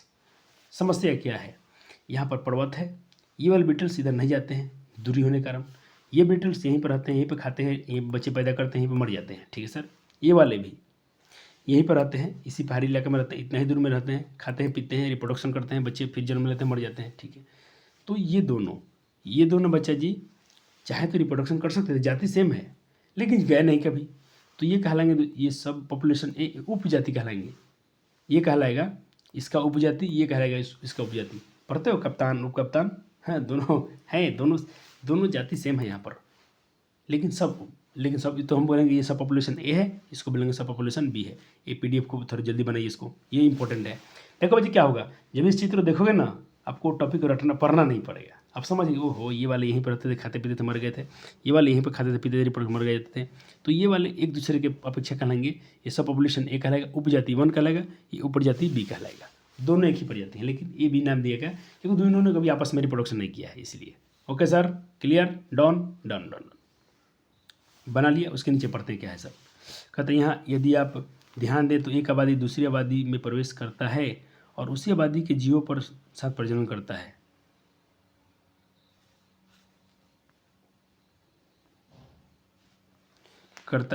आबादी के साथ प्रजनन करता है, तो एक जनसंख्या से दूसरी जनसंख्या में जीनों का संचलन होता है। मैं अब दूसरे केस की बात कर रहा हूँ, ठीक। कहता है इसे जीन फ्लो के रूप में जाना जाता है, इसे जीन फ्लो के रूप में जाना जाता है। नोट किया आपने, ये तो हो गया था, इसका पीडीएफ बन गया था, इसके पीडीएफ बन गए थे, हाँ सर बन गया था। चलो अब अगला केस की बात करें।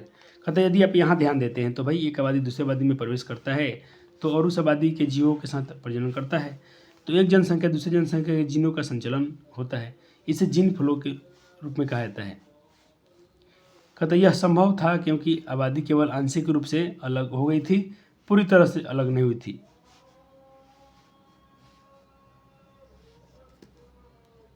यहाँ तक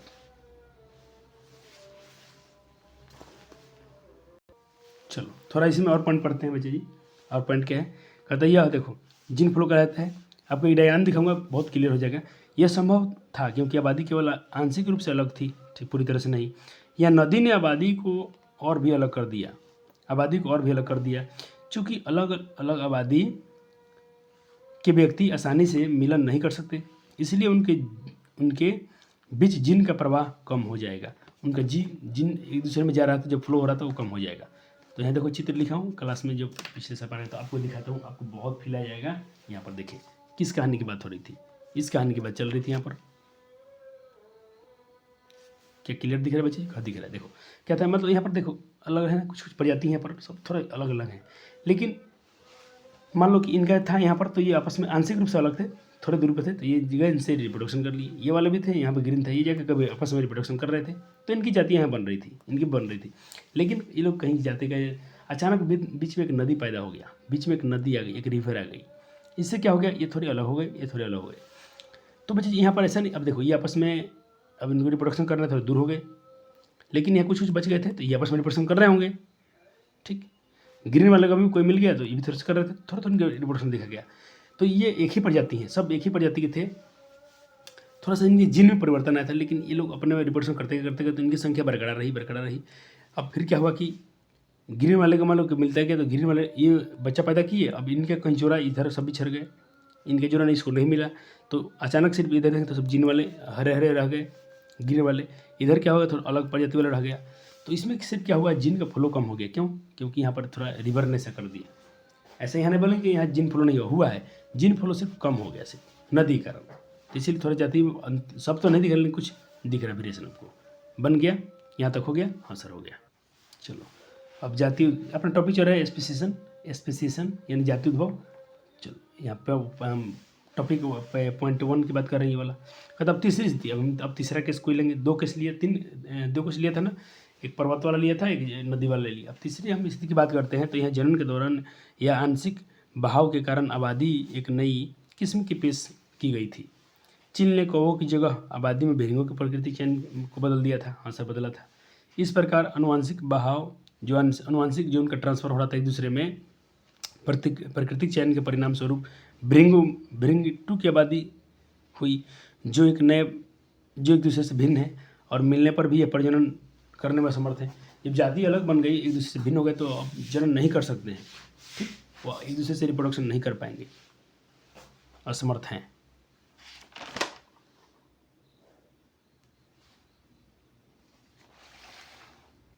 एक पॉइंट और नोट करेंगे उसमें, तो जैसे बोला गया बच्चे जी अपने कैपरा को रिप्रोडक्शन नहीं कर सकते थे, सक्षम नहीं थे क्योंकि भ्रूण की अलग प्रजाति हुई थी। तो यह एक जाति का यह जाति उद्भव का सार है, यह किसी नई जाति उत्पन्न हुआ। ठीक, इसके हम लोग थोड़ा जो भी बोला था PDF जो भी पढ़ा आपने, इसके डायग्राम आपको दिखाता हूँ। क्या था अपना थर्ड, हाँ ये वाला। इसको मैम ने चित्र नहीं बनाया, लेकिन एक आपको ऐसे समझाया जा रहा है डायग्राम के द्वारा। इस चीज़ को मतलब अपने से एक चार्ट द्वारा समझाई मैम ने, तो इसको मैं आपको समझा देता हूँ, टेंशन न लीजिएगा। देखो थोड़ा ध्यान से, यहाँ पर देखो, यहाँ पर क्या है बच्चा जी, मान लीजिए कि यहाँ पर एक प्रजाति B है, यहाँ पर प्रजाति A है, प्रजाति B है। प्रजाति A वाला क्या है बच्चा जी, जिसको स्पीसीज है, जिसको ईगल यहाँ पर खाते हैं। ठीक, और यह एक पर कुकरो खाते हैं। ठीक, तो यहाँ पर क्या है, रेड और ग्रीन है। ठीक, यहाँ पर क्या है, रेड और ग्रीन है। तो इसको जब खाते हैं, इस स्पीसीज को ईगल्स खा रहे थे, ये वाले पर, ये वाले पर ईगल्स बैठ रहे थे, और प्रजाति B वाले पर क्या बैठ रहे थे, सिर्फ क्रो बैठ रहे थे।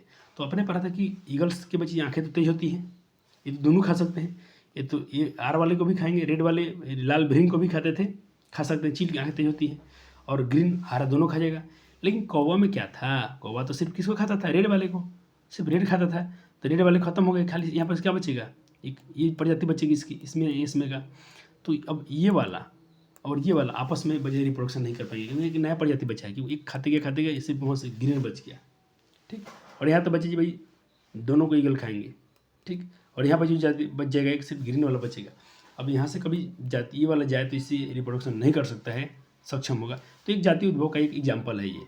This is the very essentials of speciation. ये एक जाति उद्भव का क्या है, एक एग्जाम्पल है। हो गया बच्चा जी, चलो आगे चलें। अब हम लोग चलते हैं अगली चीज़ के बारे में। अब हम लोग अगला टॉपिक पढ़ेंगे, प्रजाति उद्भव के बारे में अलग, स्पेसिएशन के बारे में अलग टॉपिक पढ़ेंगे।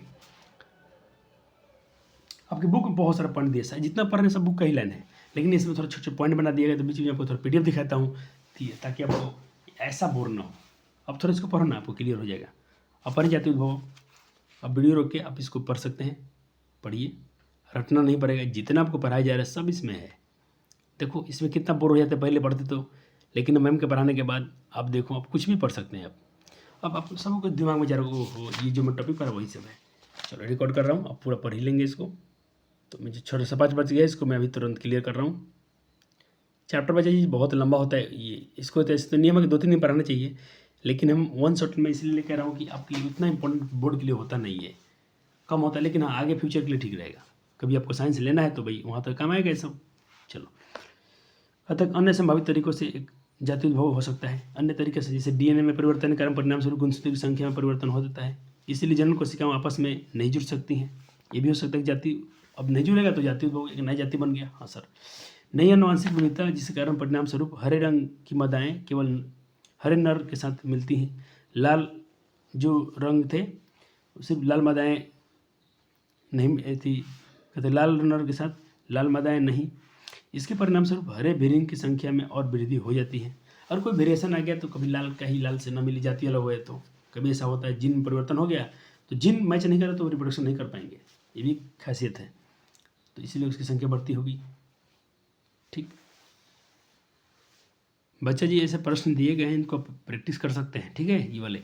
चलो अब देखें, आपको ऐसे कराया जाएगा 1 शॉट में, लेकिन एक बार खुद से थोड़ा देखिएगा, क्योंकि अभी थोड़ा लेक्चर में लेट आ रहा है, तो थोड़ा इसके बायोलॉजी के आंसर क्वेश्चन थोड़ा हम लेट आ रहे हैं, वो टेंशन नहीं है। हाँ टॉपिक को पूरा पढ़ाया जाना, बच्चे इसमें से कर लेते हैं, पिछले साल ऐसे ही पढ़ाया गया, बच्चों के मार्क्स अच्छे हैं। इस साल आपको आंसर क्वेश्चन भी कराए जाएंगे, टेंशन नहीं लेना है, आपको रिविजन करा देंगे परीक्षा से पहले। यहाँ देखिए अब टॉपिक अपना शुरू होगा, विकास एवं वर्गीकरण, जो इवोल्यूशन है उसका क्लासिफिकेशन होगा, हम इसके बारे में पढ़ेंगे। चलो देखें, पापा भी बहुत है अभी, थोड़ा तेज चलना पड़ेगा मुझे। चलो थोड़ा बजे, अब थोड़ा मैं फास्ट करूँगा क्योंकि टाइम कितना हो गया, टाइम आधा घंटा मेरे पास टाइम है, आधा घंटा में इसको खत्म कर देना चाहिए मुझे। चलो, कहते विकास एवं वर्गीकरण, कहते प्रजातियों के विकासवादी संबंध में उनकी विशेषताओं के पदानुक्रम की पहचान करके किया जा सकता है। इसकी विशेषताएँ कहते उपस्थित या व्यवहार का विवरण है, यानी एक विशेष रूप था समारोह। उदाहरण जानवरों के 4 अंग, प्रकाश संश्लेषण, पौधे जैसे जानवरों के 4 अंग प्रकाश। वैसे देखिए, ये सब कहीं ना कहीं हमारा इवोल्यूशन है। जानवरों के भी जानवरों के 4 अंग होते हैं, हमारे भी होते हैं, प्रकाश संश्लेषण करते हैं पौधे, तो कहीं ना कहीं उनके सेल्स आपस में हम लोग मैच करते हैं। अधिकांश जीव कुछ बुनियादी विशेषताओं को साझा, यहाँ पर झ लिखिएगा, ऐसा साझा करते हैं। इसके आधार पर वर्गीकरण का पदानुक्रम नीचे दिया गया है।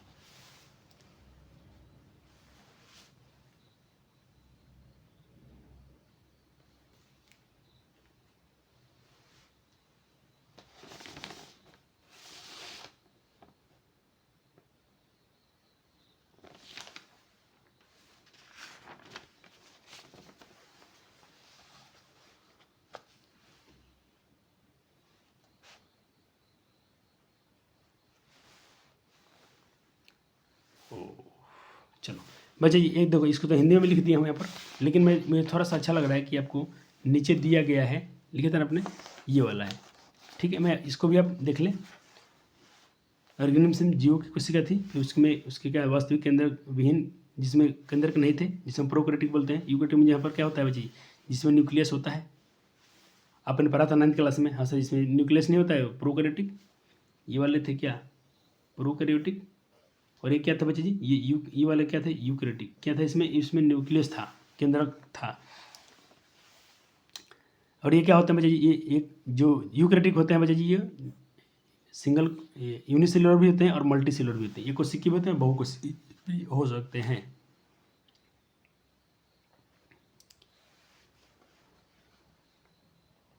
अब इसमें 2 प्रकार के होंगे, इसमें एक कोशिकीय बहुकोशिकीय में 2 प्रकार के होंगे।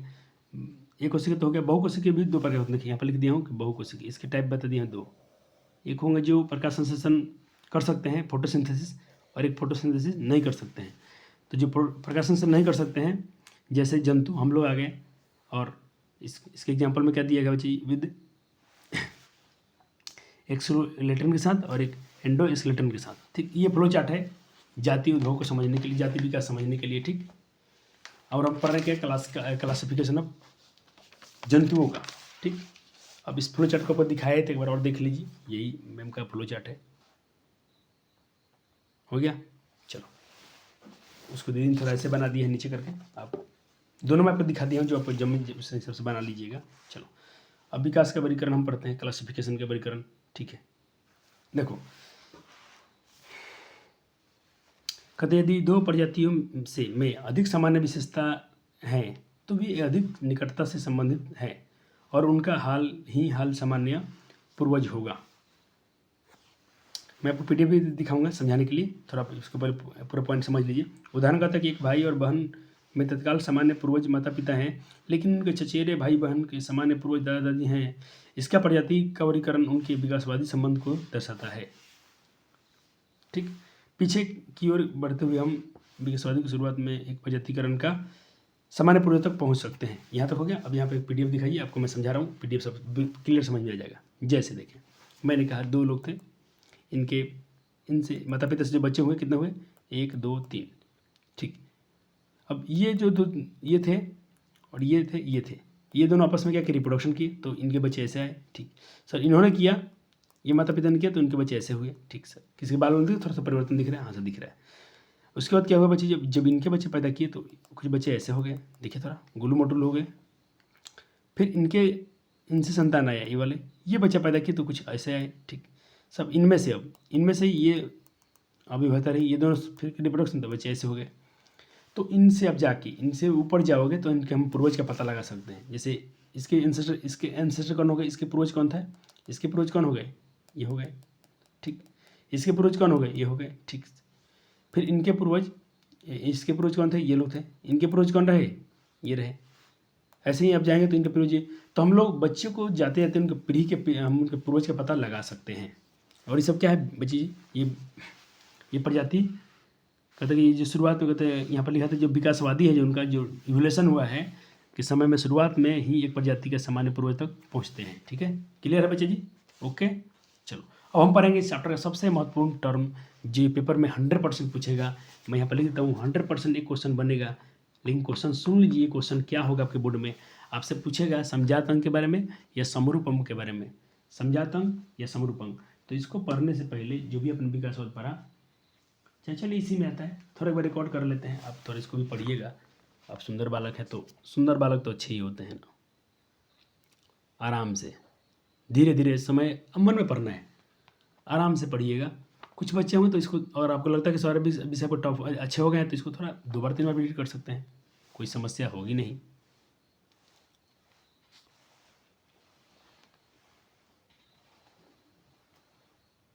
हो गया। यही समझात अंग और समरूप के बारे में हम पढ़ने जा रहे हैं। ये समझात अंग के एग्जाम्पल, इसको हम पढ़ेंगे थोड़ा देर में, ठीक है।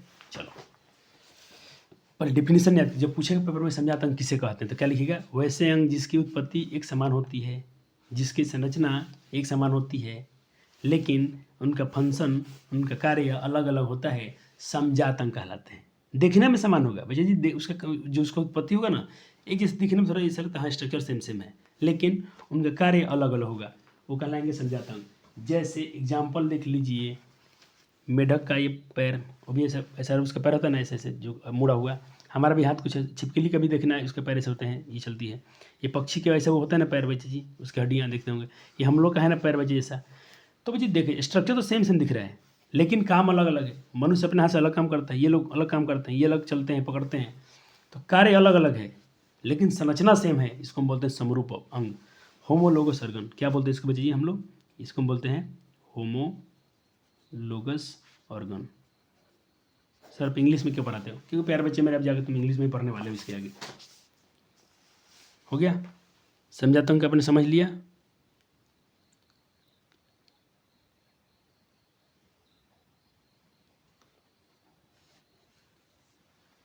हाँ सर, हो गया।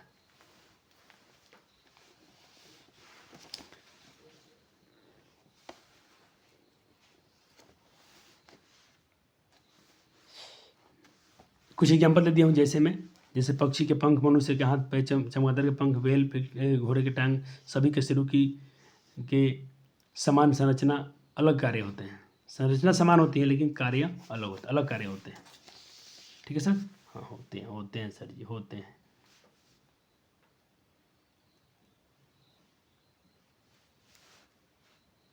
जैसे कुछ यहाँ पर पीडीएफ से देखो, इसको मत बनाना, आपके तो बुक में दिया ही है, वहाँ से कर लेना, वहाँ से बना लीजिएगा, बनाना हो तो। देखिए ये मानव वाला है, चीता का है, देखिए दिखने में कितना सिमिलरिटी है ना सब में, थोड़ा थोड़ा इस चीज़ की संरचना एक जैसे दिखती है, हड्डी उड्डी मुड़ी हुई ऐसी सी, लेकिन कार्य क्या अलग अलग है, संरचना सेम है, कार्य अलग है। समरूपंग ऐसा समझाता हूँ, याद कीजिए फिर से, दिखने में समान, कार्य अलग अलग, समझाता हूँ। Homologous organ, homologous organ. ठीक है सर? प्यारे जी, प्यारे जी, प्यारे जी। चलो चलो आगे सर, चलो अब हम बात करेंगे समरूप अंग के बारे में। तो इसका पीडीएफ मैं दिखा दिया था आपको, दिखा दिया था ना? हाँ, यहाँ तक का हो गया।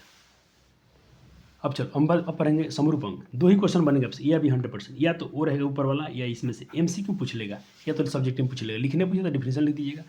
समरूप अंग या समवृत्ति अंग कहते हैं एनालोगस ऑर्गन। ये कहते हैं एनालोगस ऑर्गन, कहते हैं वैसे ऑर्गन जिनकी उत्पत्ति अलग अलग है, लेकिन काम इस बार एक हो जाएगा। इस बार काम एक होगा, देखने में अलग होंगे, तो क्या कहेंगे? काम देखने में एक, मतलब काम एक हो जाएगा। इस बार उल्टा, इस बार काम एक हो जाएगा लेकिन संरचना एकदम अलग अलग होगा।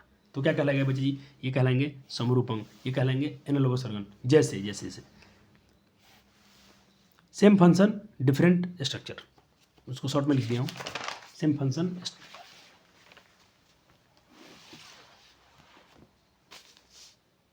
जैसे जैसे एग्जाम्पल तो बनता है ना। जैसे देखें, ये रहे, इसके कुछ डायग्राम दिखा रहा हूँ आपको, आपकी बुक में भी दिया है, आप इसको चाहे तो इसको बना लें। ये बुक वाला बना लीजिएगा, अच्छा रहेगा। बुक में दिया है समरूप अंग के उदाहरण, क्या दिया है? चमगादड़ और पक्षी के पंख। ये देखिए क्या चमगादड़ का है, ये चमगादड़ एवं पक्षी के पंख। ये चिड़ियों का पंख ऐसा होता है, देखो स्ट्रक्चर कितना अलग अलग है। पक्षी में कुछ ऐसा होता है, चमगादड़ का ऐसा होता है, लेकिन काम सेम है। ये भी उड़ने में काम आता है, ये भी उड़ने में काम आता है। काम एक हो, स्ट्रक्चर अलग हो, समरूप अंग। ठीक है?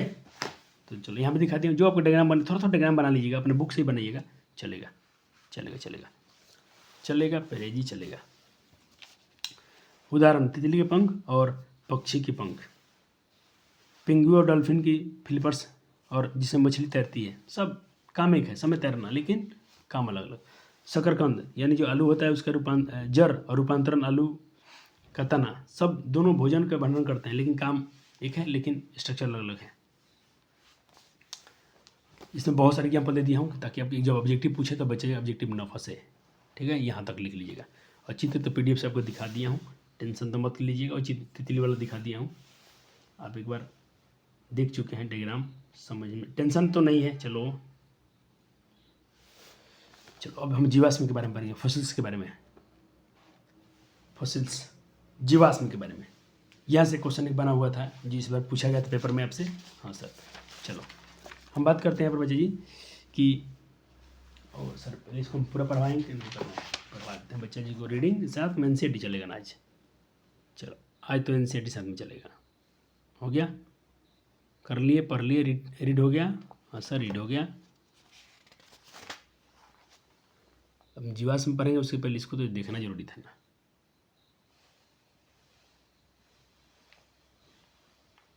चलो अब अपना टॉपिक होगा फॉसिल्स, ये वाला जीवाश्म शुरू करेंगे हम लोग। क्या शुरू करेंगे? जीवाश्म के बारे में, यानी जीवों के अंश के बारे में से चेक करेंगे। चलो क्या कहते हैं नोट्स भैया जी? नोट्स में अपना कि फॉसिल जो होते हैं संरक्षित निशान है, एक बचा हुआ निशान होता है। जीव अतीत में रहते थे, उनका निशान मिल लिया, वे विलुप्त हो गए हैं, लेकिन उनके बारे में समझने में मदद करते हैं। कुछ मिल जाता है हम लोग, हड्डी मिलेगा, कुछ मिलेगा, कंकाल मिलेगा, समझेंगे ये जीव था लेकिन वह विलुप्त हो गया है। उदाहरण के लिए गर्म कीचड़ में फंसा हुआ मृत कीड़ा जल्दी नहीं सड़ता है, लेकिन मिल जाए तो कहाँ से कीड़ा था, लेकिन क्योंकि गर्म कीचड़ में था वो, इसलिए बचा हुआ है, लेकिन पहले ख़त्म हो गया है। मिट्टी के अंततः कठोर में पाई जाती हैं और उसके शरीर के अंगों की छाप नहीं बनती है। चित्र 9 इसका PDF बनाने बोला है 9.10 से। तो 9.10 से आपको PDF दिखाता हूँ, बना लीजिएगा। आपको सुंदर चाहिए तो मैं आपको इसमें से दिखाता हूँ PDF से। यहाँ भी कुछ ऐसा ही है, ज़्यादा कुछ खास अंतर नहीं दिख रहा है। देख लीजिए, बुक वाला भी देख लीजिए और PDF में देख लीजिए, सब सेम ही दिख रहा है। ये क्या जीवाश्म है। चलो अब साथ में जब इसको PDF बनाए तो इसको जरूर पढ़ लीजिएगा। एक बार NCERT पढ़ना परम धर्म है। NCERT पढ़ना आपका परम धर्म है। नहीं पढ़ेंगे तो समझिएगा आपका कठिनाई होगी। कोई बचा होता है कि हमको रटना ना पड़े, तो नोट्स पढ़ लिए, आपको समझा दिएगा, एक बार खुद से रीड करना पड़ेगा। ये भारतीय वंश से मजेदार चैप्टर हो जाएगा।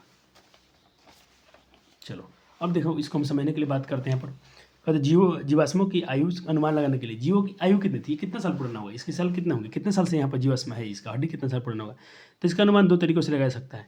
एक सापेक्ष मतलब सतह के करीब जीवाश्म की तुलना अधिक हाल में घड़ी।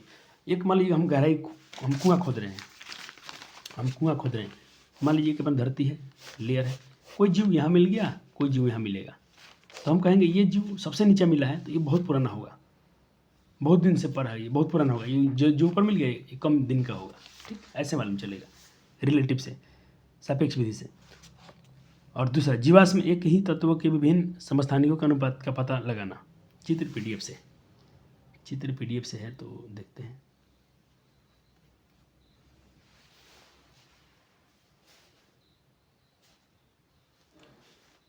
चलो जैसे में ये PDF है तो क्या बनाइएगा, इसको तो देख लीजिए, देख लेना। कंकाल बनाना है डायनासोर का, आज भी दिखता है, कितना साल पुराना था ये, इसको आज रखा गया है।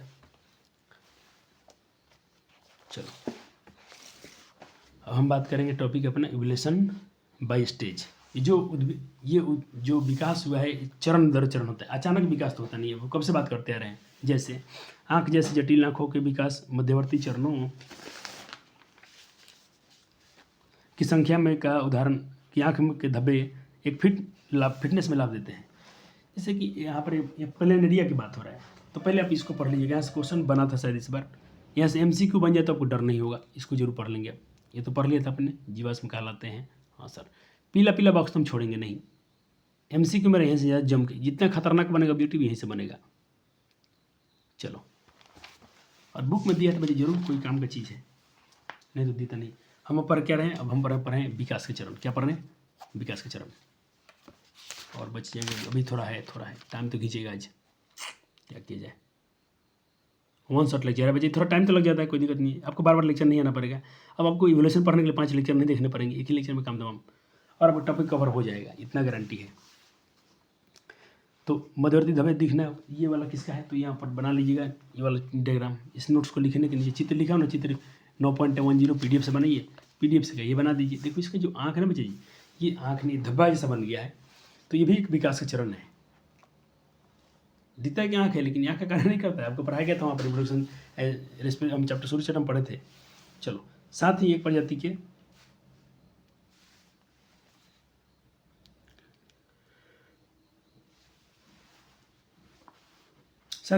संपत्ति के उपयोगी परिवर्तन का अलग अलग कार्य के लिए उपयोगिता हो सकता है। उदाहरण के लिए ठंड में मौसम में इंसुलेशन प्रदान करने के लिए पंख निकलने लगते हैं, बाद में ये उड़ान के लिए उपयोगी हो जाते हैं। पहले मान लीजिए कोई किसी को पंख निकल रहा था इवोल्यूशन कारण, बाद में उससे चीज़ कोई जीव उड़ने लगा, जैसे डायनासोर जो रेप्टाइल्स था कि पंख तो थे लेकिन वो उड़ नहीं सकता था, तो कुछ पक्षी ने उसके उड़ने में इस्तेमाल किया, कुछ ने नहीं किया। पक्षियों ने बाद में उससे पंख को उड़ान के लिए अनुकूलित किया होगा। डायनासोर के पास पंख था लेकिन वो उड़ता नहीं था। इसका मतलब यह है कि पक्षियों का सरीसृप से बहुत गहरा संबंध है, कहीं ना कहीं हमसे उसका रिलेशन बहुत ज़्यादा है। PDF है तो PDF में दिखाते हैं। तो बस वही है, डायनासोर के पास ये उड़ता नहीं था। ये चीज़ें हैं कि इसका पंख है, देख लीजिए, डायग्राम देख लें, कोई इसमें ये उड़ता नहीं था।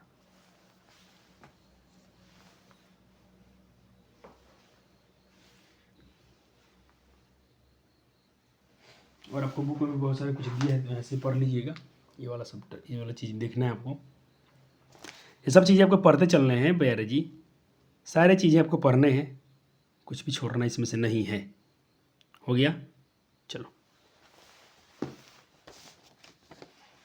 कहता कि सभी विभिन्नता संरचनाएं समान पूर्वज डिजाइन से विकसित हुई हैं। इसका विश्लेषण जीवाश्म द्वारा किया जा सकता है। इस तरह विकासात्मक संबंधों को जंगली को भी की मदद को समझा जा सकता है। एक जंगली को भी होती है, हरी हरी, आपने देखा होगा, हम तो पढ़ ही रहे हैं तो इसको भी थोड़ा रीड करेंगे। इसको हो गया? हाँ सर, फूल को भी वही सर, फूल भी विकसित हुआ है। आपको छोटे छोटे वजह शॉर्ट नोट्स बना के दिया गया है, नहीं तो आप पहले से आप बोर हो जाते पढ़ते, तो समय आपको चैप्टर नहीं बताया कि इसमें करना क्या हमको। ये गांठ को भी आपने देखा होगा, जिसमें पता कोई बोलते हैं, ये फूल को भी हो गया। ये देखो, ये जंगली को भी ये वाला ऐसे ऐसा होता है, ये ऐसे ऐसे, सब इसी का देन हो सकता है ना। ये ऐसे ऐसे बदलते गए, कुछ लाल को भी ना, कुछ केवल हो गया। ये सब क्या है? इवोल्यूशन है।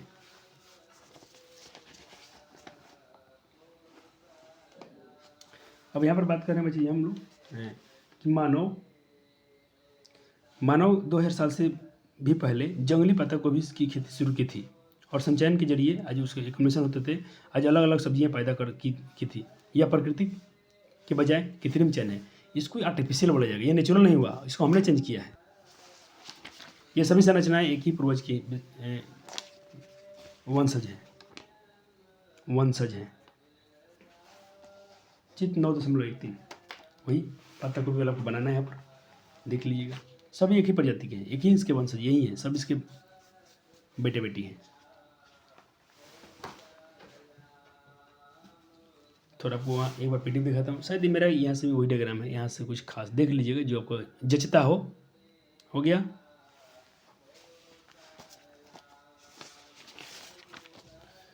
अब कहते प्रजनन के दौरान DNA में कोई परिवर्तन विकास की मूल घटनाएं हैं, इसलिए विभिन्नता प्रजातियों के DNA की तुलना करने पर यह अनुमान लगाया जा सकता है कि प्रजाति उद्भव के दौरान DNA कितना बदलाव आया, और पता करें कि प्रत्येक परिवर्तन दूसरे से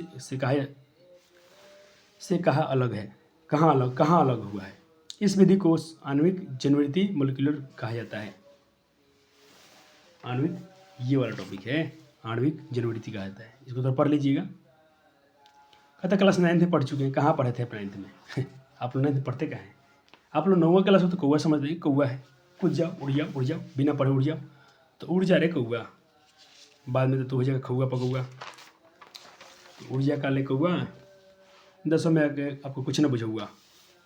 चलो, इसके लिए कहता भाई, इसका मतलब व्यापक रूप से समझने किया जा सकता है कि मानव का DNA, बच्चे जी हमारा DNA सबसे ज़्यादा चिंपैंजी से मिलता है, लेकिन बिहार बड़ा खचरा है। आपसे क्वेश्चन पूछेगा मानव सबसे अधिक किसे मिलता है, अगर ऑप्शन में ये रहेगा तो आप चिंपैंजी को टिक मारिएगा। लेकिन क्या किया था बिहार बोर्ड इस बार चिंपैंजी साथ में कभी वही क्वेश्चन देता है ना, प्योर साइंस है, थोड़ा मिस्टेक ये कर देगा। और ये क्वेश्चन पूछ लेगा कि विकास की दृष्टि से हमारी अधिक समानता किसे मिलती है। देखो, विकास से पूछा है कि हम लोग डेवलप किए हैं तो हमारी अधिक, तो चीन के विद्यार्थी से मिलेगा। और अनुवांशिक रूप से पूछेगा बच्चे जी, सॉरी, अगर अब चिन का विद्यार्थी नहीं रहेगा तो अब चिंपैंजी के मारिएगा ना। तुम बोलो सर जी आप तो लिखवाए थे कि हमारे जो डीएनए है, मानव का डीएनए चिंपैंजी से 98% मिलता है, 100% नहीं ना मिलता है, 100%।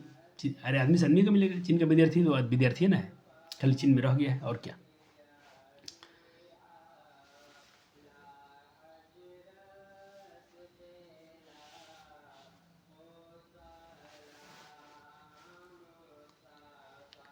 बाकी चीज़ से बचे हमारा डीएनए कम मिलता है, बाकी चीज़ से हमारा डीएनए कम मिलता है।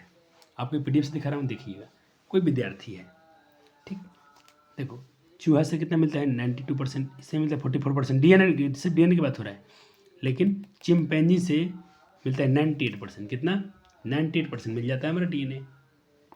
सर डायग्राम देखा तब मन करता है बनाइए लें। आपकी मर्जी, आपकी मर्जी, प्यारे बालक हैं, आपकी मर्जी। चलो, जब विकास की तुलना अगर प्रगति से नहीं की जा सकती है, और कोई चीज़ प्रोग्रेस कर रहा है, तरक्की कर रहा है, तो उसका मतलब कोई वहाँ पर इवोल्यूशन नहीं है, ये बात याद रखिएगा। जैसे आपको एक चित्र दिखा रहा हूँ, समझिए इस चित्र के माध्यम से, कोई चीज़ तरक्की कर रही है तो जैव विकास नहीं है। पहले ऐसा कुछ था, ये सब हो गया, देख लिया आपने। हाँ चलो, अब इसके बारे में थोड़ा सा लिखिए, एक बार लिखिए, छपा छप लिखिए इसको जल्दी से। कहते प्रजाति के पारिवारिक वृक्षों की शाखा ब्रांच का पता लगाने के लिए नए चरण के प्रजाति उभरी। और इसका मतलब यह नहीं है कि बच्चे पुरानी प्रजाति गायब हो गई, और यह पर्यावरण पर निर्भर करता है। साथ ही हो सकता है कि न उत्पन्न प्रजाति पुरानी से बेहतर ना हो। मतलब वृक्ष में जो डालियाँ निकलती हैं, इसकी बात कर रहे हैं। कभी कभी देखा होगा कि वृक्ष में अजीब अजीब सी डालियाँ निकल जाती हैं, ऐसा कुछ कह रही है। ये ग्रीन थी, ग्रीन निकल गया, ये अचानक पीला था, तो इसका मतलब है कि जो पुराने वाले थे गायब हो गए। ऐसा नहीं कि पुराने वाला गायब हो गया, ये थोड़ा सा उसका मतलब डेवलप हुआ है, चीज़ डेवलप हुआ है। कहते मनुष्य चिंपैंजी से विकसित नहीं हुआ है, मनुष्य चिंपैंजी से विकसित नहीं हुआ है, बल्कि मानव और चिंपैंजी दोनों एक ही पूर्वज के हो सकते हैं। हम लोग, हमारा एंसेस्टर, हमारा जो पूर्वज होगा चिंपैंजी का, हमारा एक ही हो सकता है मानव, लेकिन हम लोग अलग अलग हो गए। उस सामान्य पूर्वज को दो परिणामी प्रजातियों को, मानव और चिंपैंजी को जन्म देने वाला अलग अलग तरीकों से विकसित हुआ होगा। हाँ सर, ये बात हो सकती है, लेकिन इसका मतलब है कि हम लोग चिंपैंजी से बने हुए हैं। विकास के विचार में कोई वास्तविकता प्रवृत्ति नहीं है। विकास बस विविधता, वेरिएशन की पीढ़ी है, और पर्यावरण चयन द्वारा विविधता का आकार देना होता है। विकास में इवोल्यूशन मात्र एक प्रगतिशील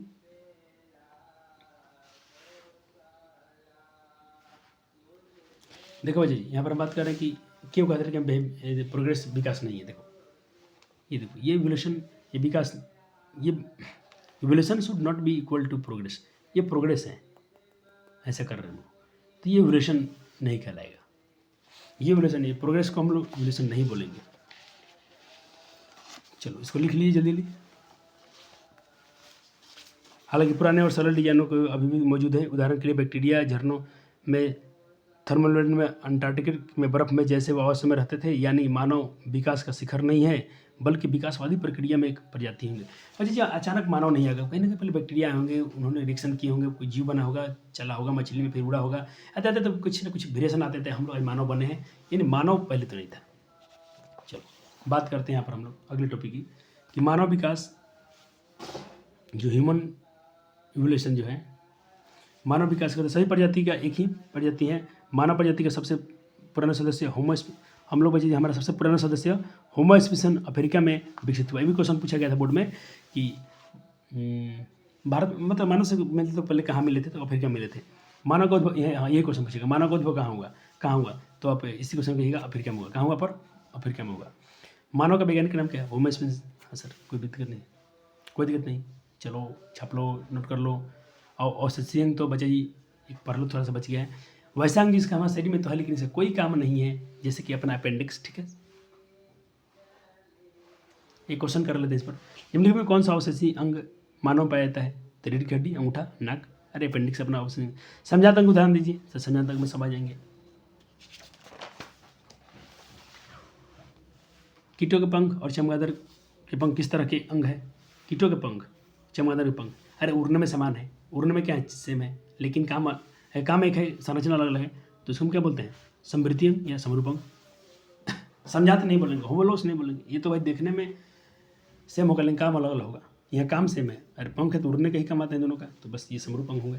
सी अब बच्चे मैंने आपको कुछ छोड़ दिया पॉइंट्स बुक से, तो थोड़ा इसको आप कर लीजिएगा। आपने कहाँ तक पढ़ लिया था आपको, यहाँ तो करा दिया था मैं, ये सब हो गया था। एनसीईआरटी दिखाता हूँ कि कुछ इसको रीड करना बाकी रह गया था आपका, ये आपका ड्यूटी है।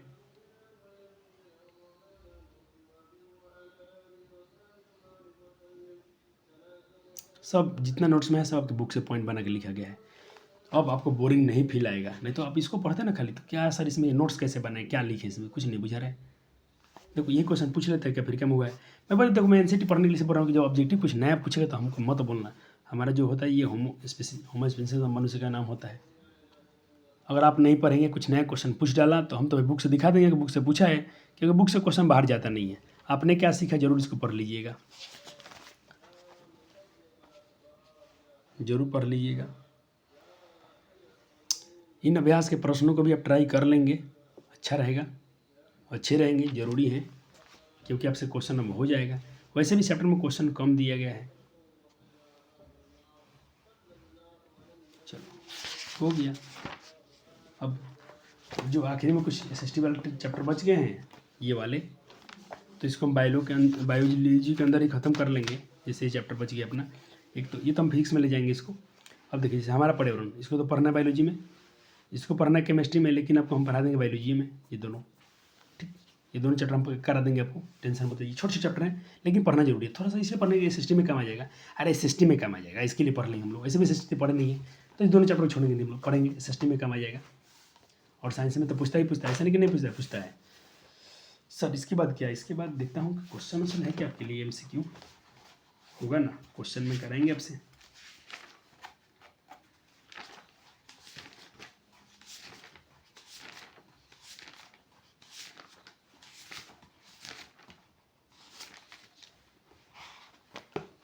ये वाला करने तो ये क्वेश्चन पूछ लिया गया था इस साल 2023 में, मनुष्य बिल्ली तथा चमगादड़ के अग्रपद क्या है। तो भाई ये तो देखो मनुष्य बिल्ली तथा चमगादड़ के अग्रपद अगला पर क्या है, तो भाई ये हो जाएंगे अपना होमोलोगस। देखने में तो सेम होते हैं, काम अलग अलग होता है ना, समझाता हूँ। होमोलोगस हो जाएगा, क्या हो जाएगा, होमोलोगस। ठीक है सर। और चलिए अब क्वेश्चन में कर लेते हैं हम लोग फटाफट से। अब क्वेश्चन में कर लेंगे, वन शॉट काम हो जाएगा। तो पहले ये सब करा दिया हूँ क्या, तो चलो कर लेते हैं। ये सब हो गया, ठीक है सर, ये सब मेरे को दिखाया था ना, हाँ ये तो करा ही दिया हूँ। चलो ये वाला कर लो बच्चा जी, इसको आप आंसर में लिख लें आप। रेडियो कार्बन काल निर्धारण क्या है, इसको लिख लीजिए, आंसर भी इसमें दिया है, लिख लीजिए यहाँ से। चलो विकास दृष्टि से हमारी अधिक समानता किससे मिलती है, देखो यहाँ पर देखो बच्चा जी, यहाँ पर चीन वाला नहीं दिया, चीन के विद्यार्थी, मैं भी बोल रहा हूँ बिहार बोर्ड खेलता है हम लोग से, चिंपैंजी से हो जाएगा, किससे होगा, चिंपैंजी से। अगर यहाँ पर क्या होता है बच्चा जी, चीन के विद्यार्थी, तो हम उसको टिक मारते हैं, चीन के विद्यार्थी। निम्नलिखित में से जीन के विकास का पिता किसे कहता है, जीव विज्ञान का पिता किसे कहता है। जीव विज्ञान का पिता तो भाई अरस्तु है, एरिस्टोटल है, तो सबको जानते हैं। दो क्वेश्चन इसमें का हो गया, यही दो करना था आपको, एक करना था और दो करना था, बाकी चलते हैं आपको लेकर चैप्टर में।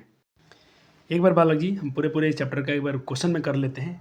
देखो बच्चे इसको क्या होता है, बहुत सारे अब यूट्यूब पर जो भी सर लोग पढ़ाते हैं, वो मैं देखा हूँ, वो बच्चे का समय खराब किया जाता है। अब बोलेंगे क्वेश्चन में करके लाया हूँ, ये लाया हूँ, आंसर लगभग वही होते हैं। आपके आंसर मेरे द्वारा जो भी मिलेंगे बच्चे बहुत परफेक्ट मिलेंगे, लेकिन फिलहाल मतलब जो भी कोई भी आंसर दिखाने जा रहा हूँ, मेरा आंसर नहीं है, गाइड का है, लेकिन जो टॉपिक मैं पढ़ाया हूँ उसका आंसर आप मिक्स करके आप इसको अपनी भाषा में रूपांतरित कर सकते हैं। ठीक है, फिलहाल मैं क्वेश्चन इसलिए दिखाता हूँ कि क्वेश्चन बैंक आपका बहुत जरूरी बनता है चैप्टर का खत्म करने पर। जैसे पूछा गया अनुवांशिक के जनक कौन कहते हैं, तो ग्रेगर मंडल कहते हैं। मनुष्य की कोशिका में गुणसूत्र की संख्या क्या होती है, बहुत जानते हैं। अगर पूरे टोटल पूछे 46, अगर जोड़ा पैरम पूछेगा 23 जोड़ा। गुणसूत्र का स्वच्छ चित्र बनाइए। क्रोमोजोम का यहाँ पर बोला है कि एक स्वच्छ नामांकित चित्र बनाए, 2014 में पूछा गया था लघुत्तर प्रश्न में। तो इसका देख लेते हैं, आपको मैं डायग्राम दिखाता हूँ। गुणसूत्र का चित्र बोला है बनाने के लिए, देखो ये गुणसूत्र का चित्र बना दीजिएगा, ऐसा क्रोमोजोम ऐसे बना देते हम लोग। बीच में आप क्या दिखाते थे, सेंट्रोमियर एंड न्यूक्लियस दिखाते थे बीच में, हम यहाँ पर क्रोमेटिड दिखाते थे। ऐसा चित्र बनाने का मुझे 2014 में एक बार पूछा गया था, आप देख लीजिएगा, इसको कर लीजिए क्वेश्चन बैंक से। आंसर ही मैं दिखा चाह रहा हूँ। ये तो क्वेश्चन खुद को आपसे करना है। जिन शब्द का प्रस्तुत किसने किया था, ठीक, किसने किया था बताइए जल्दी से। तो आपने पढ़ा था कि वहाँ पर जोहान्स वंसन ने किया था, ठीक। निम्नलिखित में कौन सा अनुवांशिक का पिता कहा जाता है, तो ये ग्रेगर जॉन मंडल को कहता है। मेंडल ने अपने अनुवांशिक के प्रयोग हेतु कौन सा पौधा चुना था, तो ये पायसम का चुना था, मटर का चुना था, कौन सा भी लक्षण वंशागत नहीं है। तो इस क्वेश्चन का मैं करा दिया हूँ। बाल की प्रकृति ये कोई वंशागत लक्षण नहीं, 4 का डी देना चाहिए, 4 का डी दिया, ठीक है। निम्नलिखित में कौन पौधे को बौना को पौधा कौन होगा, तो बौना के ये वो देखो बौना पौधे को दर्शाता है। निम्नलिखित में कौन से बौने पौधे को दर्शाता है, यहाँ पर कैपिटल टी है तो ये तो अरे भाई क्वेश्चन कट गया है। कैपिटल टी है तो ये टॉल हो जाएगा, कैपिटल टी है। देखो मानता हूँ छोटा दिया है पहला, इससे मतलब नहीं है, इसमें जो बड़ा लेटर होगा प्रभावी होता है, डोमिनेंट होता है, तो ये इसका बौना में अपना ये आ जाएगा। जिन क्या कहलाती है, जीनोटाइप कहलाती है। लिंग गुणसूत्र पूर्ण जोड़ा पाया जाता है, पूर्ण जोड़ा किसमें पाया जाता है, पूरा जोड़ा, जल्दी से बताइए जल्दी से इसका 7 वाले का। तो आप कहेंगे माँ में, क्योंकि पूरा जोड़ा होता है। इसमें क्या होता है, एक्स क्रोमोसोम, पिता में क्या होता है, एक्स और वाई, अलग अलग पेयर होता है, इसमें पूर्ण जोड़ा होता है। कुल मानव शरीर की मानव शरीर की किसी सामान्य कोशिकाओं में गुणसूत्र की संख्या कितने युग्म होते हैं। जब युग्म लिखा होगा पेयर पर 23 सामान्य कोशिकाओं के, तो 8 का मिला लेते हैं आंसर, 8 का सी दिया होगा, 8 का सी बिल्कुल दिया है, ठीक है, 6 आंसर है। वंशागत नियमों का प्रतिपादन किसने किया था, तो भाई आप इसको तो भाई आपको बता दिया गया था। वंशागत नियमों का प्रतिपादन किसने किया था, आपको कुछ क्लास में बहुत जम के पढ़ाया गया है, ठीक, ओके। चलो, तो ये ग्रेगोरियन मॉडल है अपने। स्त्रियों में लिंग गुणसूत्र, देखो सेक्स क्रोमोसोम, इसको हिंदी इंग्लिश में क्या बोलते हैं हम लोग, सेक्स क्रोमोसोम। सेक्स क्रोमोसोम पापा में पिता में क्या होता है, पापा में क्या होता है, एक्स वाई होता है, माँ में क्या होता है, एक्स एक्स होता है, तो युग्म होता है, एक्स एक्स होता है। मेंडल ने अपने प्रयोग किस पौधे का चयन किया था, तो आप बिल्कुल लिख देंगे HIV एड्स, ये और ये एड्स, ये इस चैप्टर का नहीं है, ये अलग गलत से यहाँ पर डाल दिया गया। ये है अपना, हम लोग जनन स्वास्थ्य जो पढ़ रहे थे अपने रिप्रोडक्शन, वहाँ के क्वेश्चन नहीं है। चलो, हम अपने माता पिता के समान क्यों दिखते हैं, क्योंकि हमसे उन्हें क्या मिला है, हमको अनुवांशिकी में उनसे क्या मिला है, इनहेरिट मिला है, लक्षण मिले हैं, कैरेक्टर मिला है, ठीक है। 22 में क्वेश्चन पूछ लिया गया था कि वेरिएशन क्या है, जननिक विभिन्नता का कायिक विभिन्नता का वर्णन करें, ठीक। जाति उद्भव से क्वेश्चन है, कहते एक ट्रेट्स का लक्षण ए लिंग जनन में समष्टि 10% है और उसका बी में उसी समष्टि का 9% जीन पाया जाता है, तो कौन सा लक्षण पहले उत्पन्न हुआ होगा और क्यों।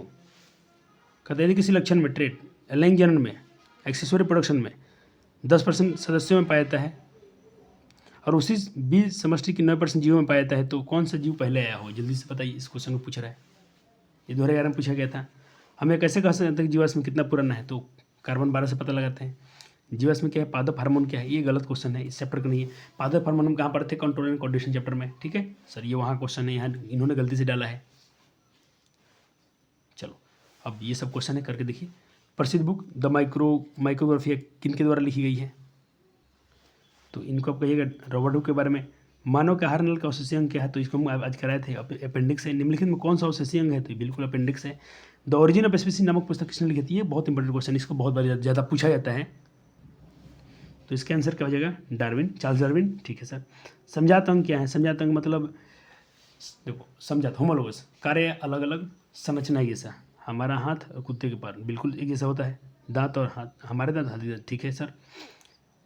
आलू घास और उपयुक्त, तो उपयुक्त सभी हो जाएगा। 5 का डी होना चाहिए, देख लेते हैं आंसर, 5 का डी है, बिल्कुल डी है। चलो, कीटों के पंख और चमगादड़ के पंख किस तरह का अंग है, तो ये क्या है, समझात अंग है, अवशेषी अंग है, समवृत्ति अंग हो जाएगा ना।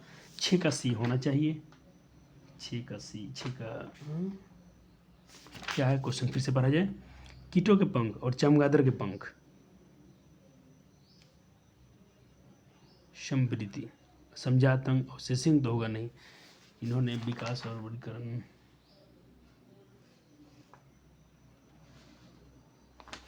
चैप्टर का नाम क्या है, मानव विकास, ठीक है सर। 6 नंबर क्वेश्चन है, 6 नंबर क्वेश्चन है, 6 का आंसर इन्होंने एक दिया है। कीटों के पंख और चमगादड़ के पंख, ये क्या है, समझात अंग, इन्होंने समझात अंग दिया। थोड़ा एक बार वेरीफाई किया जाए जल्दी से बच्चा जी, समझात और समवृत्ति, समझात तो नहीं,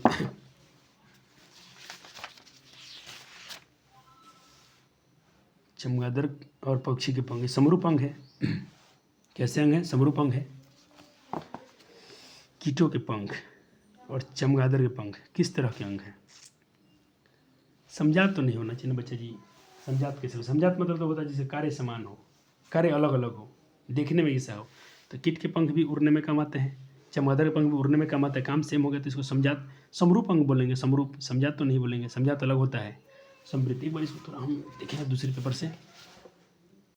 बच्चे इसको तरफ देख लीजिए, ये मेरे हिसाब से यहाँ पर होना चाहिए असमझात अंग या समरूप अंग। हाँ, समरूप। कीटों के पंख, चमगादड़ के पंख, दोनों के पंख उड़ने में काम आते हैं, तो काम उड़ने में सेम है, काम सेम है और संरचना अलग है, तो समरूप अंग समृद्धि अंग में आता है। चलो इसका आंसर ये होना चाहिए। विकासीय दृष्टिकोण से हमारी अधिक समानता किससे मिलती है? चीन के विद्यार्थी से मिलती है, अधिक ज़्यादा मिलती है। मानक उद्भव कहाँ हुआ? तो भैया परिक्रम हुआ। समझात अंग से क्या समझते हैं? आज अभी करा दिया गया था, जरूर डिफिनेशन में पढ़ लीजिएगा। जनन के द्वारा संचयन।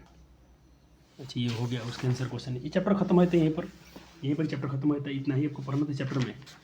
लेकिन एक बार क्या कीजिएगा बच्चा जी, आप लोग प्रैक्टिस के लिए आप लोग एक बार टारगेट वाला देख लीजिएगा। इसमें भी थोड़ा आंसर मैं नहीं जाऊँगा कि आंसर आपको सही दिया होता है, अपने न क्या आप सीखा है नोट्स में, अपने नोट्स में से आंसर वेरीफाई कीजिएगा। एक बार ऐसे मैं रिकॉर्ड कर देता हूँ आपके लिए, ताकि आप इसको एक बार एक नज़र देख लेंगे। कहते जीवों की पृथ्वी पर क्या नहीं था? तो भाई पहले ऑक्सीजन नहीं था, एक अस्सी दिया है। मनुष्य के कितने जोड़े गुणसूत्र पाए जाते हैं? मानव में से कितनी गुणसूत्र संख्या, कितने युग्म होते हैं? तो 23 पेयर होते हैं। कीटों, मिल गया सवाल। कीटों के पंख और चमगादड़ के पंख किस तरह के अंग हैं? 3 का आंसर इसमें देखते हैं, सी दिया है। हाँ ये सही दिया है, इस बार ये बाजी मार लिए हैं। चलो, जिन शब्द का प्रस्तावना किसने दिया था? वाटसन किया था। मैं आपको बताया था 5 का ये हो जाए, 5 का, इसमें तो दिया ही नहीं है कुछ। चलो, गुणसूत्र बने होते हैं, इनसे क्वेश्चन का प्रैक्टिस कर लेना है आपको खुद से।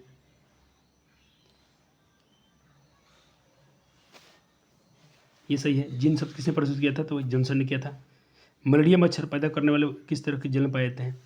ये देखो क्वेश्चन मुझे इस चैप्टर का तो नहीं है, लेकिन इस चैप्टर हम पढ़ेंगे आगे चल के, ये पढ़ेंगे, पर्यावरण में पढ़ेंगे इसको बहुत। ये क्वेश्चन पूछे थे, समझाते हैं उदाहरण क्या है?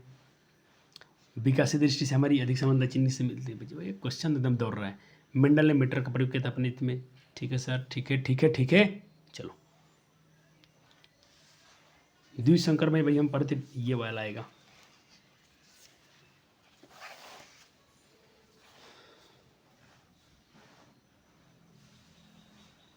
अभी मैं आपको थोड़ा, मेरे पास अभी एक और मॉडल सेट थी, क्या बोलते हैं, डीपीपी है, वहाँ से क्वेश्चन कराऊंगा, आपको जाना नहीं है।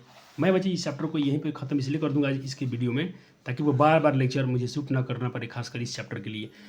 सोचता हूँ जो भी चैप्टर अब आएंगे उसको जल्दी से जल्दी ख़त्म कीजिएगा, 1 या 2 लेक्चर में ख़त्म कर दें तो अच्छा रहेगा, क्योंकि छोटे छोटे चैप्टर हैं। सर आपको मेहनत कहाँ करना है बच्चे जी? आपको मेहनत करना है लाइव प्रोसेस में और रिप्रोडक्शन में, जम के मेहनत कीजिए।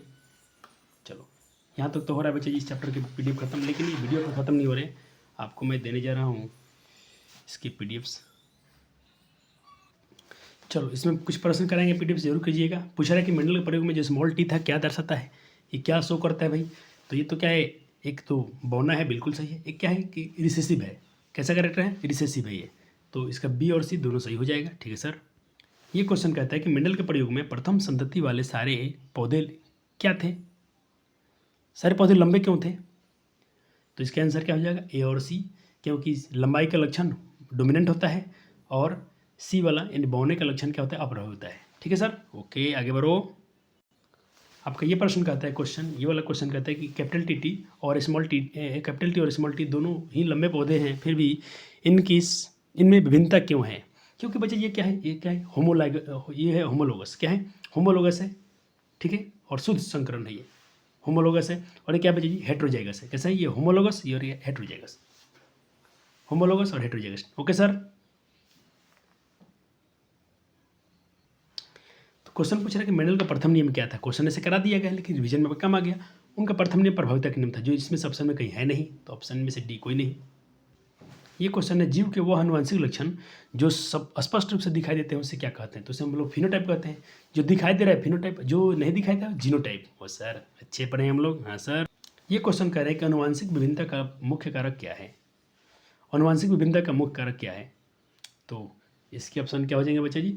इसके ऑप्शन हो जाएंगे, एक तो क्वेश्चन कि डीएनए के नाइट्रोजनी क्षार कारक जो अनुक्रम में परिवर्तन होते हैं, जलवायु परिवर्तन, भौगोलिक परिवर्तन। इसका ऑप्शन ए हो जाएगा। ठीक है सर। ये क्वेश्चन कह रहा है कि पीढ़ी दर पीढ़ी, जनरेशन दर जनरेशन, जनक से उनसे संतानों में संचरित होने वाला गुण क्या कहलाता है? तो इसको हम लोग क्या कहते हैं बच्चे जी? ऑप्शन ए में है कि इसको हम लोग कहते हैं अनुवांशिक या पैतृक गुण कहते हैं, इनहेरिट या कैरेक्टर कहते हैं। ठीक है सर। हाँ सर, ये ऑप्शन हो जाएगा। कहता है ऐसी विभिन्नताएं जो एक पीढ़ी से दूसरी पीढ़ी में वंशागत होती हैं उसे क्या कहते हैं? तो उसे हम लोग क्या कहते हैं बच्चे? कायिक विभिन्नता, जनिक विविधता या आनुवंशिक विभिन्नता। तो इसके ऑप्शन हो जाएंगे बी और सी दोनों। उसे हम लोग जेनेटिक वेरिएशन भी कहते हैं, एथिजनक यानी जनक संतति विभिन्नता भी कहते हैं, और उसे हम लोग जेनेटिक वेरिएशन भी कहते हैं। ओके सर, आगे बढ़ो। क्वेश्चन कर कि निम्नलिखित में किस तरह से जन्म से उत्पन्न हो संतानों में विभिन्नता स्पष्ट रूप से दृष्टिगोचर होती हैं? किसमें उत्पन्न वाले संतान में विभिन्नता, वेरिएशन किस में आती है? असेक्सुअल में तो नहीं बाबू, असेक्सुअल में अलैंगिक में तो बिल्कुल हूबहू है, क्लोन जैसा आएगा, लेकिन सेक्सुअल रिप्रोडक्शन में अलग अलग। देखो हम लोग माता पिता से थोड़े से अलग दिखते हैं, हमारे बच्चे अलग दिखेंगे, ये तो होता ही होता है सर। तो ऑप्शन बी रही सही है। खत मेंडल के शुद्ध में क्रॉसिन वानक तत्सिमर्क और डी वृष ने क्या भूमिका निभाई?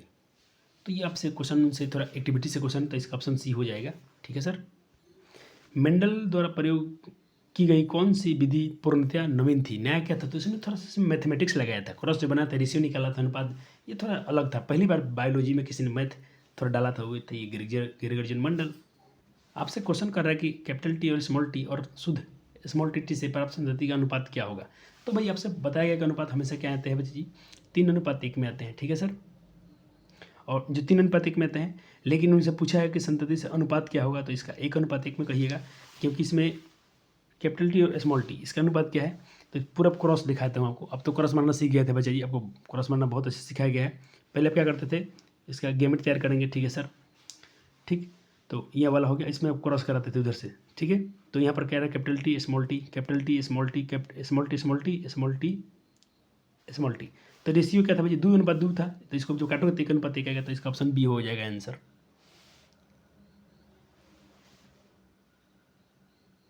सॉरी, ऑप्शन सी होगा ना बच्चे जी। ऑप्शन नहीं, 3:1 में तो नहीं आता, इसमें 1:1 आ रहा है, एकदम बराबर बराबर है, दोनों हाफ हाफ आ रहे हैं, 50-50। तो यहाँ पर 1:1 हो जाएगा।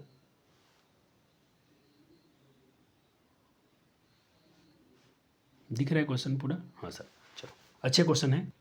आपको पढ़ाया था युग्म विकल्पी के बारे में। अलील की हिंदी क्या होता है बच्चे? इसको क्वेश्चन में अलील को युग्म विकल्पी भी पूछ सकता है। तो युग्म विकल्पी क्या होते हैं बच्चे जी? तो जिन से वैकल्पिक रूप होते हैं, जुड़े हुए जिन होते हैं, गुणसूत्र जो पार हो जाते हैं, मुताबिक गुणसूत्र होते हैं। तो इसका वजह जो जुड़े होते हैं एक दूसरे से, एक पिता से होता है, एक माता से होता है। ठीक है सर। हाँ, तो इसका आंसर हो जाएगा ए। सॉरी सर, ए नहीं, हाँ, जिन के वैकल्पिक रूप को हम बोलते हैं अलील। ठीक है, चलो ऑप्शन ए हो जाएगा, जिन के वैकल्पिक रूप होते हैं, जुड़े हुए होते हैं लीजिए, लेकिन बच्चे वो जिन के वैकल्पिक रूप हैं, एक है पिता से, एक है माता से। ठीक है सर, अलग अलग होते हैं, जो दोनों अलग होते हैं। जो मियोसिस होता है तो भाई वहाँ पे दोनों हाफ हाफ हो जाते हैं। कह कि माता पिता से संतानों में लक्षण पहुँचने की प्रक्रिया क्या कहलाती है? तो ये भी आनुवंशिकता कहलाती है, हेरिडिटी कहलाती है। क्वेश्चन पूछ रहा है कि डीएनए का आधार डैश और डेट से बना होता है। तो भाई उसका जो होता है, थोड़ा अच्छा लेवल क्वेश्चन है, क्लास 2 लेवल का है, आपसे नहीं पूछा है, फिर भी याद रखिएगा। ये होता है बच्चे जी, नाइट्रोजनी क्षार होता है और फॉस्फेट होता है, यानी इसका ऑप्शन हो जाएगा ए। आपसे क्वेश्चन किया गया कि मटर में एक शुद्ध लंबे पौधे टीटी और एक शुद्ध बौना से संकरण कराया जाता है, तो एफ्टी पीढ़ी के शुद्ध लंबे पौधे या छोटे का अनुपात क्या होता है? खुद से आप क्रॉस बना के चेक कर लीजिएगा, आपका 1:1 आएगा। ठीक है, इसको चेक कर लीजिएगा आप एक बार खुद से बना के, क्रॉस बनाना आपको खूब सिखाया गया है। कहते हैं वेरिएशन का मुख्य लक्षण क्या होता है? तो भाई बिल्कुल मियोसिस होता है और सूत्री विभाजन होता है। आपसे क्वेश्चन कर रहे हैं कि निम्नलिखित में कौन सा प्रत्यक्ष निष्कर्ष नहीं है जिसे मेंडल के प्रयोग से निकाला जा सकता है? तो केवल एक पैतृक गुण व्यक्त किया था? नहीं, उसमें दोनों का व्यक्त किया जा सकता है, भले उसमें एक प्रभावी का अप्रभावी हो जाता है। तो ऑप्शन ए सही है। कहता है कि लंबे गोल बीज वाले पौधे तथा झुर्रीदार बीज वाले पौधे में शुद्ध नस्ल F2 पीढ़ी की संभावित संतान संभव है। गोल बीज, इसका क्रॉस बना के देखिएगा, 9-3-3 आता है ना बच्चे, इसका क्रॉस बना के देखिएगा, आपको मिल जाएगा, ऑप्शन ए आएगा आंसर। यहाँ पर सब कुछ नहीं करा जाएगा, MCQ है, तो खुद से आपको प्रैक्टिस अलग से करना पड़ेगा क्लास 12 के लिए। 10वीं में तो छोटा चैप्टर है, लेकिन क्लास 12 के लिए बहुत महत्वपूर्ण हो जाएगा चैप्टर ये। मेंडल ने कहता कि एक संकरण में एक जो मोनोहाइब्रिड कराया था, तो वहाँ पर दौरान F2 पीढ़ी में लंबे बौने पौधे का लक्षण पर रूपिक अनुपात फिनोटाइपिक रेशियो क्या था? तो 3:1 था, एकदम याद रखिएगा इसको। कई बच्चे जब से क्वेश्चन कर लेता है कि लिंग निर्धारण का समझाएं, तो अब तो पढ़ाया गया था, आप इसको लिख के इसको डायग्राम बना दीजिएगा, आपको पूरे नंबर मिल जाते हैं। लिंग निर्धारण बस इतना ही दिखा दीजिएगा, कभी कभी 5 नंबर पूछ लेता है, लिंग निर्धारण समझाएं, बहुत आसान होता है। क्रोमोजोम में बच्चे हाफ हो जाएंगे। ठीक है, ऑटोसोम तो भाई 22 जोड़ा होता है, एक सेक्स क्रोमोजोम बचेगा, एक सेक्स, और पिता बचेगा XY और XY। अगर इसमें से एक वाई गया, देखो यहाँ पर समझा गया है, और पिता से एक्स आया, माँ से भी एक्स आया, तो भाई बिल्कुल लड़की होगी। पिता से क्या गया वाई, माँ से मिला एक्स, तो बच्चा बच्चा सन होगा। माँ से मिला एक्स, पिता से भी आ गया एक्स, तो लड़की होगी। माँ से मिला एक्स और पिता से भी मिल गया वाई, इस बार बेटा होगा। तो ये रेशियो बराबर आता है बच्चे जी। 50% चांस है कि बेटा या बेटी हो सकते हैं, दोनों में से कोई एक होगा। कोई ये कहना तय संभव नहीं है। कहता प्रत्येक मानव कोशिका में कितने जोड़े गुणसूत्र पाए जाते हैं, कितने जोड़े, 23 जोड़ा। क्वेश्चन है कि अगर संतान को पिता से एक्स मिला है तो लिंग क्या होगा, तो बिल्कुल बेटा होगा, लड़की होगी, क्योंकि माँ में तो भाई सेम होता है ना, पिता पर निर्भर करता है। पिता अगर एक्स देगा तो माँ में एक्स तो ऑलरेडी होता है, लड़की होगी। माँ में एक्स है, पिता ने वाई दिया तो बेटा होगा। तो इस बार क्वेश्चन का आंसर सही है। बहुत प्यारा क्वेश्चन। गुणसूत्र बने होते हैं डीएनए प्रोटीन से, आपको बहुत बार पढ़ा दिया गया है। अच्छा, इसमें आपको कौन सा प्रोटीन से पाया था, याद रखिएगा, हिस्टोन प्रोटीन। और कोई पूछे कि डीएनए जो बना है उसमें प्रोटीन से बना है, तो कौन सा प्रोटीन, उस प्रोटीन का नाम है हिस्टोन प्रोटीन। क्या नाम है, हिस्टोन प्रोटीन। क्वेश्चन कर रहा है कि जब नर युग्मक 23 गुणसूत्र के साथ 23 गुणसूत्र वाला मादा युग्मक के साथ संलयन करता है तो उत्पन्न युग्मनज, बस जाइगोट में तो 46 ही होगा, क्योंकि यहाँ पर मियोसिस चलता है ना, अर्धसूत्री चलता है, दोनों में आधा समसूत्री चलता है, तो 23 उसमें 46 आएंगे, बिल्कुल सही है, ऑप्शन है। चलो, युग्मनज एक महिला शिशु के रूप में विकसित होगा यदि लिंग गुणसूत्र। बच्चे जी आप टारगेट वाला क्वेश्चन नहीं लिखेंगे चलेगा, अपने टारगेट से पढ़ लीजिएगा, लेकिन जितना क्वेश्चन यहाँ से दिखा रहा हूँ पीडीएफ से, ये क्वेश्चन सारे आपके नोट्स में होने चाहिए। ओके, चलो ऑप्शन ए होगा इसे।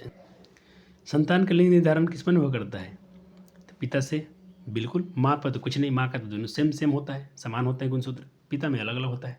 एक क्वेश्चन का अगर आंसर मैं लिखवा दिया हूँ तो उसको आपको नहीं लिखना है, लेकिन एक बार पढ़ लीजिए। अब सेशन में लिखवा दिया कि मंडल ने अपने प्रयोग में मटर का ही फसल क्यों चुना था।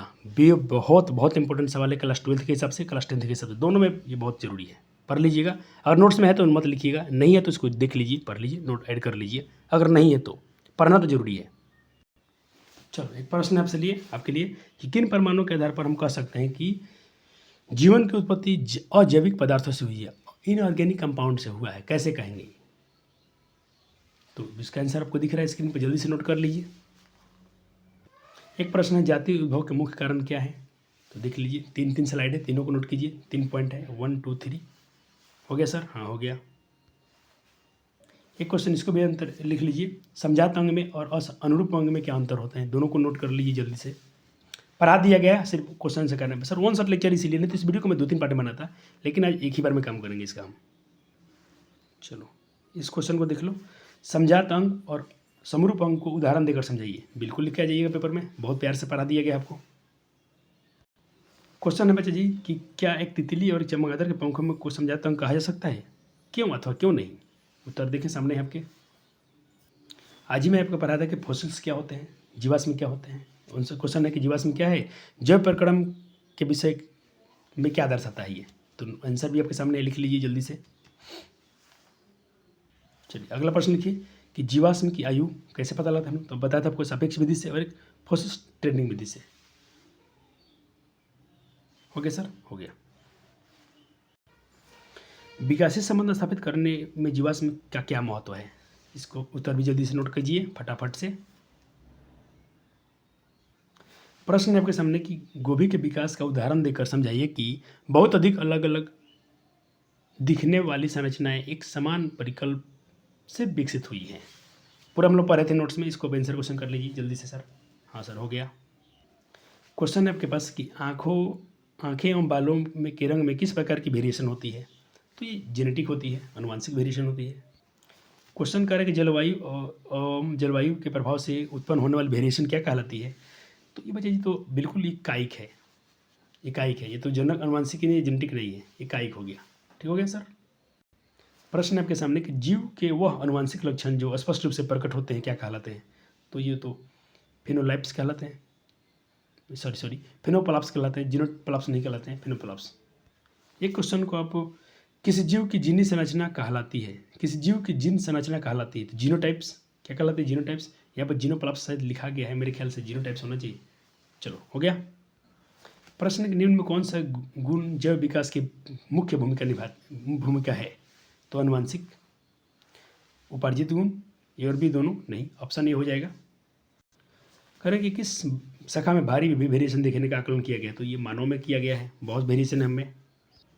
कहना कि मनुष्य और चिंपैंजी में क्या लाभ है, तो दोनों के पूर्वज समान थे। हाँ सर, बिल्कुल। विकासात्मक दृष्टि से हमारी अधिक समानता किससे है, तो कंपनियों के कर्मचारियों से, चिंपैंजी से। भाई चिंपैंजी से कहिएगा, वो चीन वाला विद्यार्थी मुझे लगता है सही नहीं होगा, क्योंकि चीन के विद्यार्थी से हमारा मानता हूँ कि है हम लोग समान है, लेकिन अधिक समानता किससे है, तो चीन से देखा, चिंपैंजी से 98% DNA मैच करता है हमारा और चिंपैंजी का। ओके सर, तो बी ऑप्शन के साथ जाइएगा। क्वेश्चन एक अनुवांशिक जीव की वह विज्ञान कोशिका जिसका अध्ययन कहलाता है, किया जाता है, क्या कहलाता है, तो बिल्कुल अनुवांशिकता एवं विभिन्नता कहलाती है। यहाँ पर विभिन्नता लिखिएगा, विभक्ति नहीं, विभिन्नता। प्रश्न है, कुछ डायनासोर के पंख होते थे, हालांकि वे उड़ नहीं सकते थे। पंछियों के पास पंख होते हैं, वे उड़ने में मदद करते हैं। विकास के दौरान में इसका अर्थ क्या होता है, तो ऑप्शन आपके सामने है, डी हो जाएगा। यदि किसी जीव के जीवाश्म में पृथ्वी के गहरी परतों में पाया जाता है, तो हम क्या कहते हैं कि ये जीव उतना ही पुराना होगा। जीव का विलुप्त होना वर्षों से पहले हुआ, बहुत पुराना होगा। डार्विन का सिद्धांत क्या है, सरल खंड से जटिल खंड का निर्माण।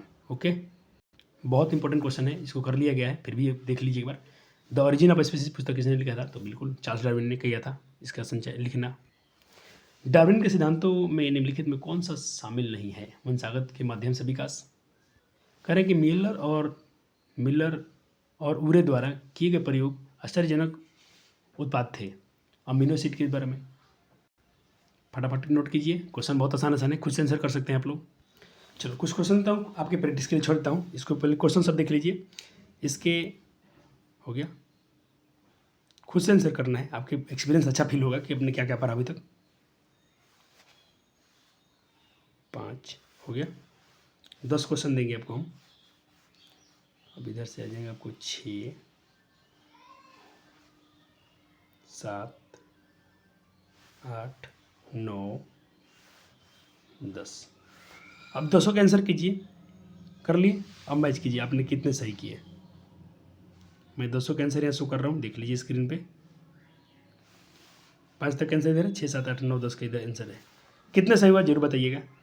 फिर से 10 क्वेश्चन आपके सामने आ रहा है, ट्राई कीजिए। 2, 3, 4, 5। जब टीचर आपको पढ़ाने के लिए एक शॉर्ट में इतने वीडियो आपको बहुत मेहनत लगा, सुबह से कर रहा हूँ। 7, 8। लेकिन मुझे लगता है अब मुझे संतुष्टि हुई कि बहुत सारे मैं क्वेश्चन करा चुका हूँ। अब मुझे तकलीफ नहीं होगा इस चैप्टर में बच्चे को लेकर। जिस चैप्टर के लिए बच्चे रोते थे, हेरिडिटी एंड इवोल्यूशन के लिए, आपके लिए फेवरेट चैप्टर हो जाएगा। अब सारे के आंसर यहाँ पर लिखा गया, 5 का ए और सी दोनों था। हो गया। तो प्यारे बालक जी, आपको बहुत बहुत धन्यवाद।